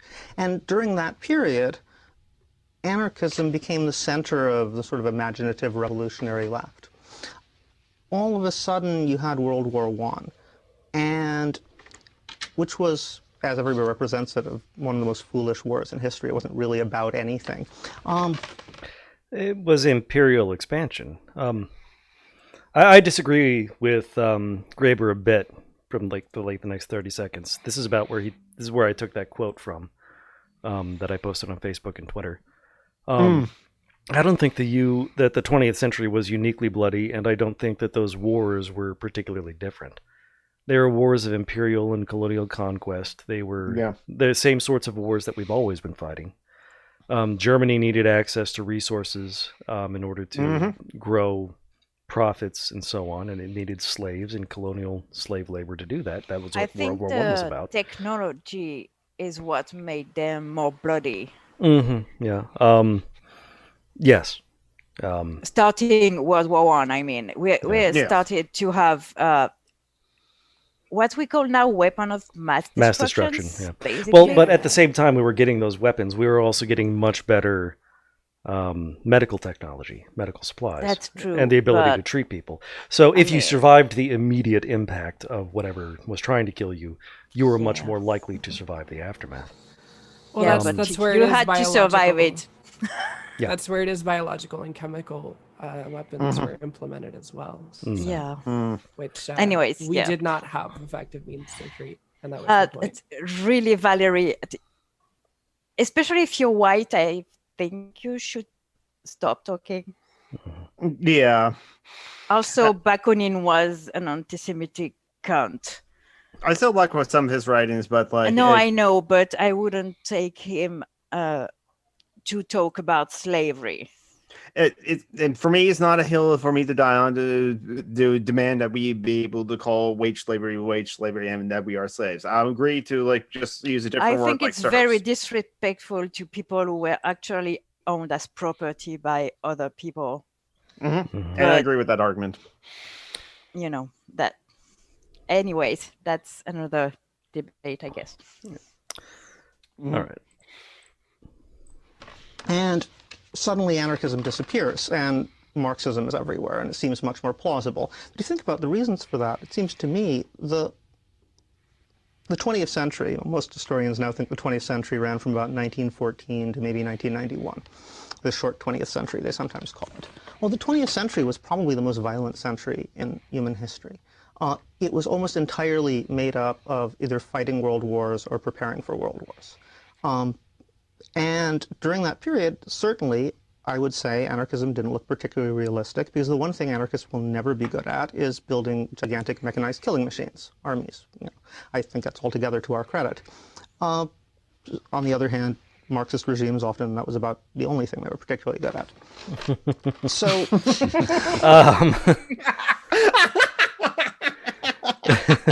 I love that slant out against status and the authoritarian leftists. Yeah, I love him. Did I say that at least 15 times already? I'm so sad he died. Oh my God. The so-called Marxist empires were definitely very good at building large killing machines. The authoritarian state-based pseudo-left were very good at that. I don't know that they were. I don't think that they were left-wing at all. I don't think that they were even Marxist. not after Lenin realized that he had a war to fight and he couldn't win it unless he, either wiped out or joined the anarchists. And he decided to wipe out the anarchists. Yep. Mm-hmm. So. Fuck Lenin. Mm-hmm. Yep. Lenin committed atrocities. Mm-hmm. They all did, but I mean. Mm-hmm. Not Marx, but Marx wasn't. He was a theoretician. He didn't have any power. Marx did also predict atrocities. As my understanding is that he predicted atrocities. That's what he was talking about with the dictatorship of the proletariat. Mm-hmm. He said that it was an unfortunate, not even necessarily, a consequence that would be difficult, if not impossible, to avoid. Something that we should not look forward to. It would just happen, once the the proletariat took over. I think they would get revenge. People misunderstood a lot of what Marx said. Actually, mm-hmm. Often I just don't like him because of the lumpen thing. But he was a white guy after all. Yeah. All right.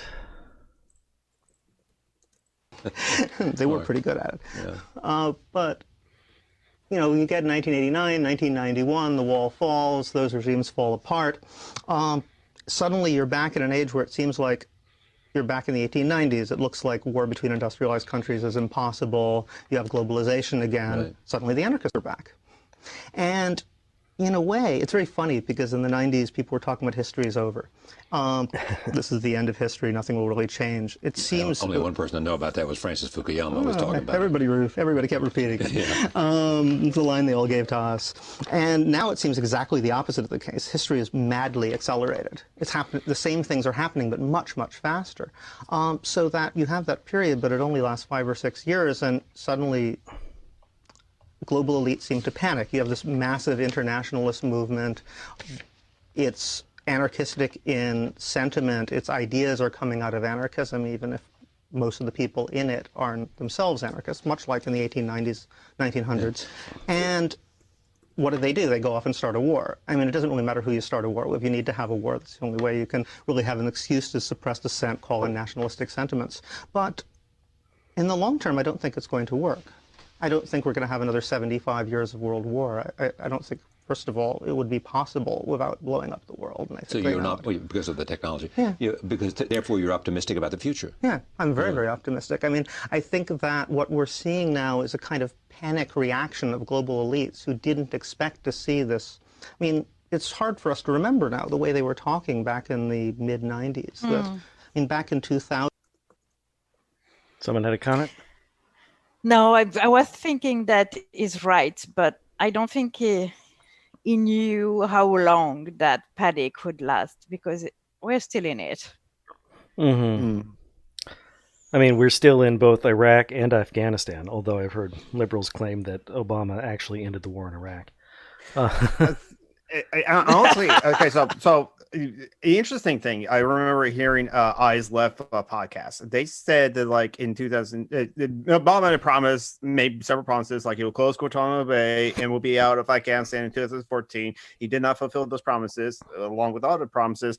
But Eyes Left kind of like stated that like pretty much they were going to continue operations or occupations of Iraq, I think, longer. But then Chelsea Manning linked all of those war crimes that were being committed, and that was like force Obama to actually withdraw troops from Iraq, I think. And so that's why it's like which is why it's important. Activation of being able to like leak documents to the press is, I think, is very important, and I'm glad that Chelsea Manning managed to get it free and now it's streaming on Twitch. Julian, I hope her mental health continues to improve. Yes, she was really suffering for a while. Yeah, she was. Chelsea Manning. Chelsea Manning. Oh. Yeah. Now, after a long time in prison and dealing with being a trans woman in a men's prison, and then also being in isolation for a long time, she's had a lot of troubles. She streams now. Yeah, I agree with Jamie. Valerie, you're pissing me off, actually. Because if I want to go out and get a piercing or a tattoo or, I don't know, a haircut or buy a car, or I can't afford it, but who cares? I don't have to ask the permission to my owner. You know, no one can decide what to do with my body. I have autonomy. You quit your job, you move, you won't get hunted down by dogs. That is that's, you know.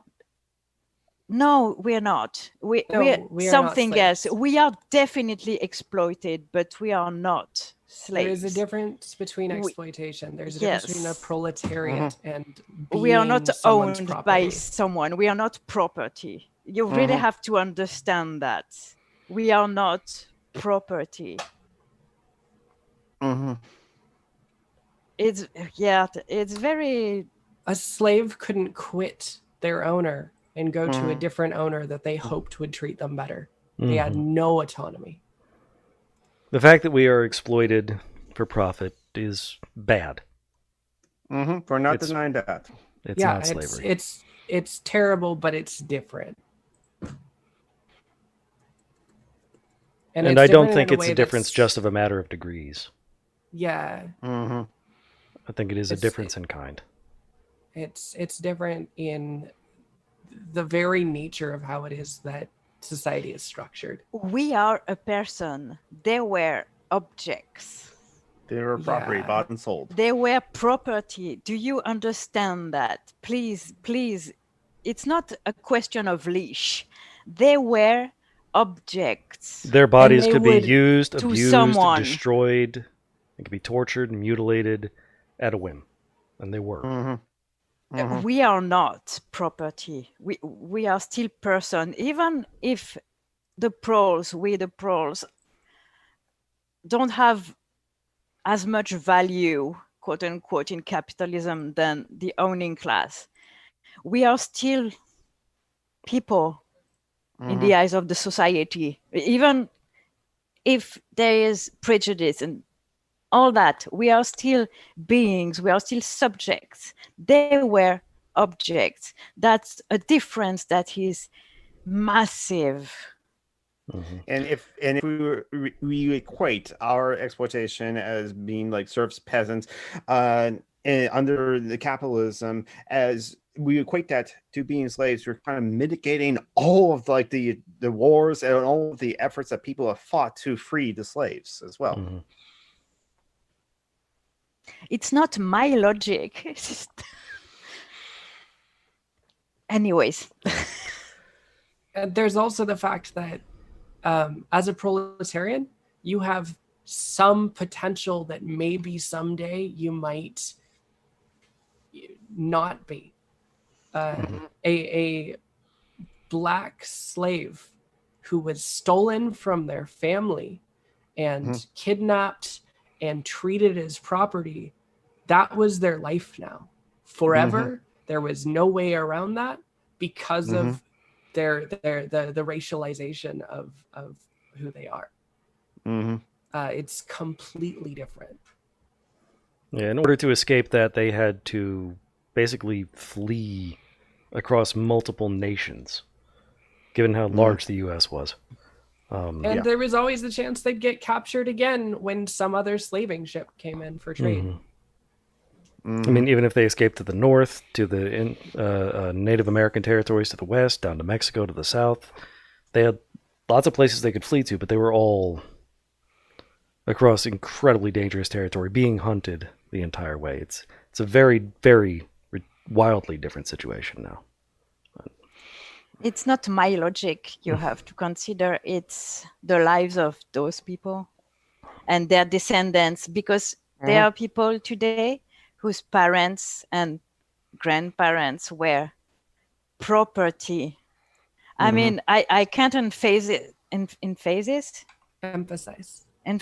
thank you, that word enough, because it's the very important word in that discussion.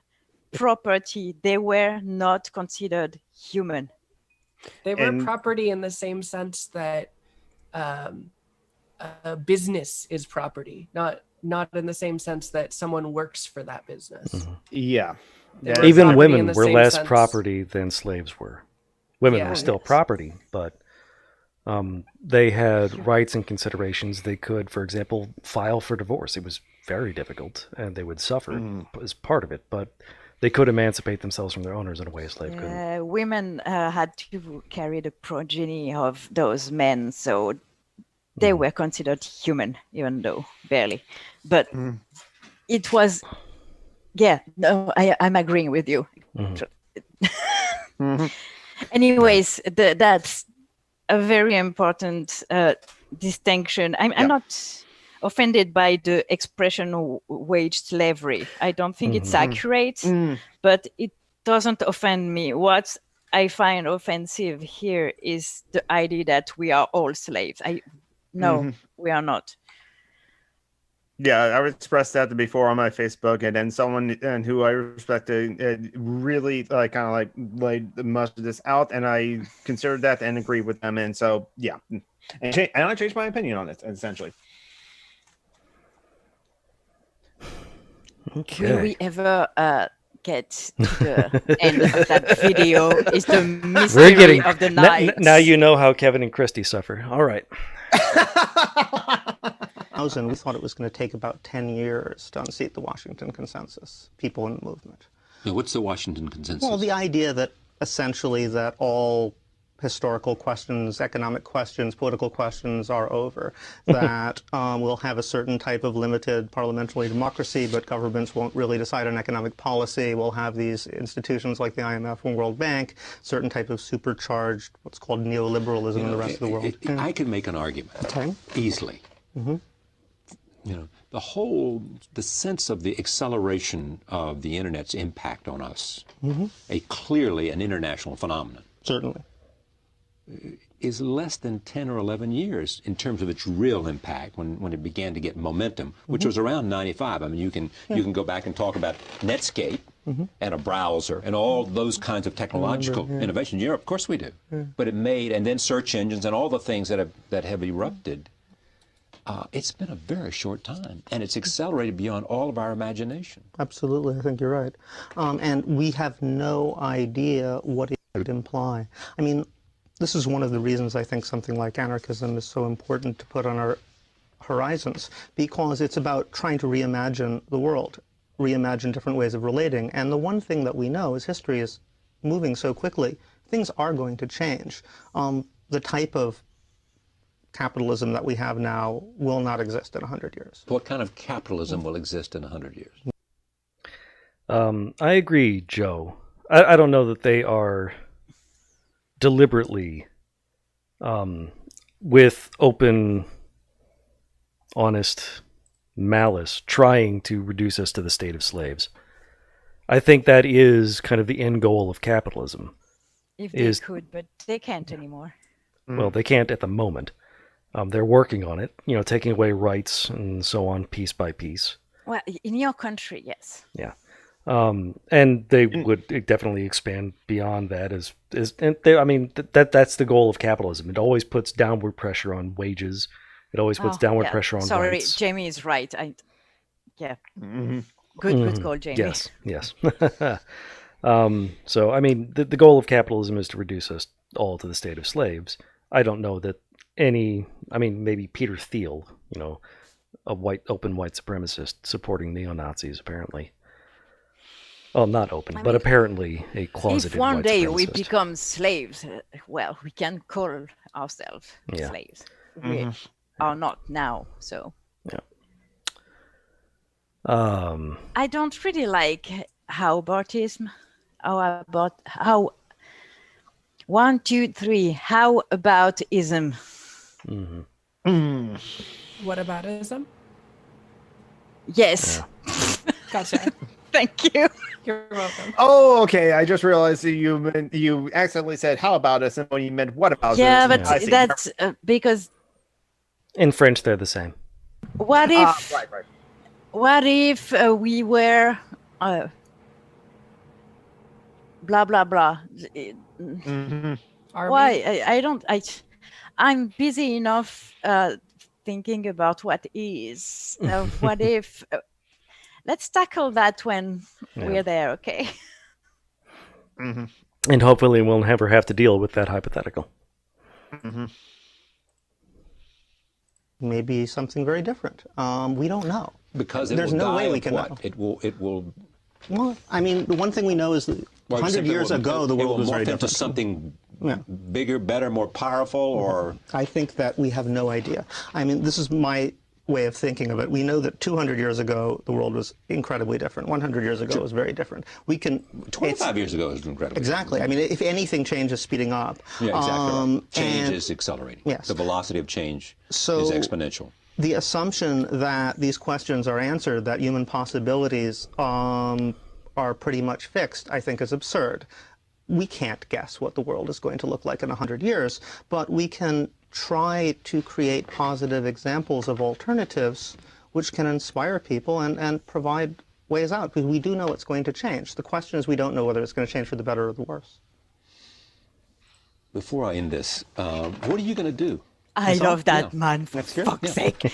Well, Yale has actually offered me a year off at full salary for agreeing to go away. So Now, see, I can't. Can I stop you there for a second? I bet you I could get on the phone and find out why they did not want to renew your contract. Well, that would be I nice. bet you I could. No, I just bet I could. But I bet 1,000 other people, not because I have any particular power, but I bet you could. If you really wanted to know, you could find it. Now, you may not agree, and you may think that the premise was false, but you could find out. I think Graeber already stated that he knows why he quit, but he'll never get an official statement on that. And he can talk to people, and he could find out, and he could find more or less honest statements about why people think he was fired or what excuses they give for why his contract wasn't renewed. The interviewer is trying to stir shit, honestly. Yeah, he's trying to get Graeber to... Yeah. But the fact is, Graeber already said why he was not renewed. It was because of the union thing. With student. Yeah, the fact that he no longer restricted his activism to New York, but brought it home to Yale, and he was let go. So I think, I think Charlie's being disingenuous here, because obviously Graeber knows why. He's just trying to get him to say something negative about Yale. I bet. But if I knew, would I say it on television? And that is an excellent point. Bad-mouthing your employer is a great way to get blacklisted after you get fired. Especially when you're a teacher. I mean, you can't say bad things about other professors. I mean, that's taboo. So what you did was criticize other professors? No, but I would have if I said it here. That's much worse than... So you think it was, in the end... I think in the end, I simply... In academia, there's a hierarchy, and you're supposed to be scared. You're supposed to be sort of cowering before people, and I was never disrespectful to people, but I didn't cower. What do you mean by cower in this case? Well, Oh, for fuck's sake, it's so annoying! Structures of hierarchy, if you give people complete impunity and power over others, it creates a psychological dynamic which is almost sadomasochistic, you know. Does an anarchy, to be an anarchist is not to respect authority? No, I think to be an anarchist is... Well, yes. Depends which authority. It doesn't mean respecting... Unlegitimate. Yeah. You don't respect authority because it's authority. You respect authority because of the justification behind the authority. Yeah, If there's justification. Authority is something that I grant you. Mm-hmm. That is the basis of anarchism. Yeah. Yes, and it's mostly authority of knowledge. Mm-hmm. Or kindness or trust or whatever. Ability, if you're talking about, I don't know. Belief that sorry. I will respect your safe word. Mm-hmm. Yeah.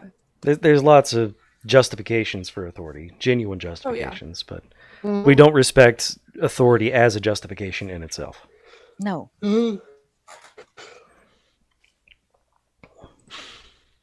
So let's end quickly because let's ex-partner go. Let's is power going through to bed.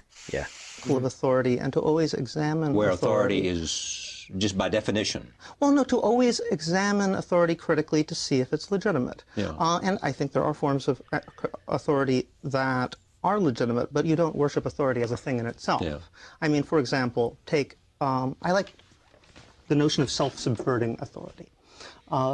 I think there are certain types of authority which undermine their own basis, and I think those are very good, like a teacher. If you're a teacher and you teach someone very well, they know what you used to know, so there's no further basis for your authority. Depending on how good a teacher you are. So there's no basis for what? There's no further basis for the authority if you're a good teacher. Yeah, yes, because you need more people to come in, because it, Well, between those two people, the relationship subverts its basis. Yeah. But If you're a doctor and you cure someone, you no longer have any reason to have authority over that person. Yeah, but I mean, that argument doesn't seem to have a lot of weight to me, because in the end, it is not about having authority over people you cure. It's about having the capacity to continue to cure people. Well, that's true, but it's not a relation of To authority use the between same two people. knowledge and another opportunity to create a better result. Right, but the particular relationship. What I think anarchists have problems with are relationships where one person is always subordinate. Jamie doesn't have a problem with that. Just saying. It's voluntary. Again, she like if you give if someone gives their safe words to Jamie. Mm-hmm. Right. If they give me their safe words, all I need to do is listen for them, and occasionally when we're trying something new, do some pre-negotiation. Anyway, we're almost done. Or how about always Practice authority? safe kink. Well, the two are two sides of the same I coin. thought so, but I just want to express it the other way. Obviously, you can see that I have no future in philosophy or in anthropology, but it's been good to see you here and to talk to you about this, and I thank you. He also had no future in media. Boom. Yeah, it kept cutting me off. Yeah. It was very annoying. But that's not when he got Pointed fired. He subject. got fired for being a rapist cunt. I know. Yeah. All right. Okay. Okay. It has been about 2.5 hours. Mm-hmm. So let us go ahead and sign off. 3.5 hours. You mean. 3.5 3.5 yes. hours, yeah. So quickly, I'm Summer and a Geek, Summer and a Geek on YouTube, Summer and a Geek on Twitter, Summer and a Geek on Twitch. Literano has a YouTube channel with a cat video. Miss Andrea Animals, link down below. Jamie J has a coffee, link down below. John Brockman, pitch your podcast. Dungeons and Debacles. It's a D&D podcast hosted by my friend Kevin. Mm-hmm. Heck of a lot of fun. We are on our third party now because Blake just kept on betraying us. Sorry, Juliet kept betraying us. Blake is fine. Blake is fine. All right. All right. I guess that is all we need to say about that. So I'll go ahead and stop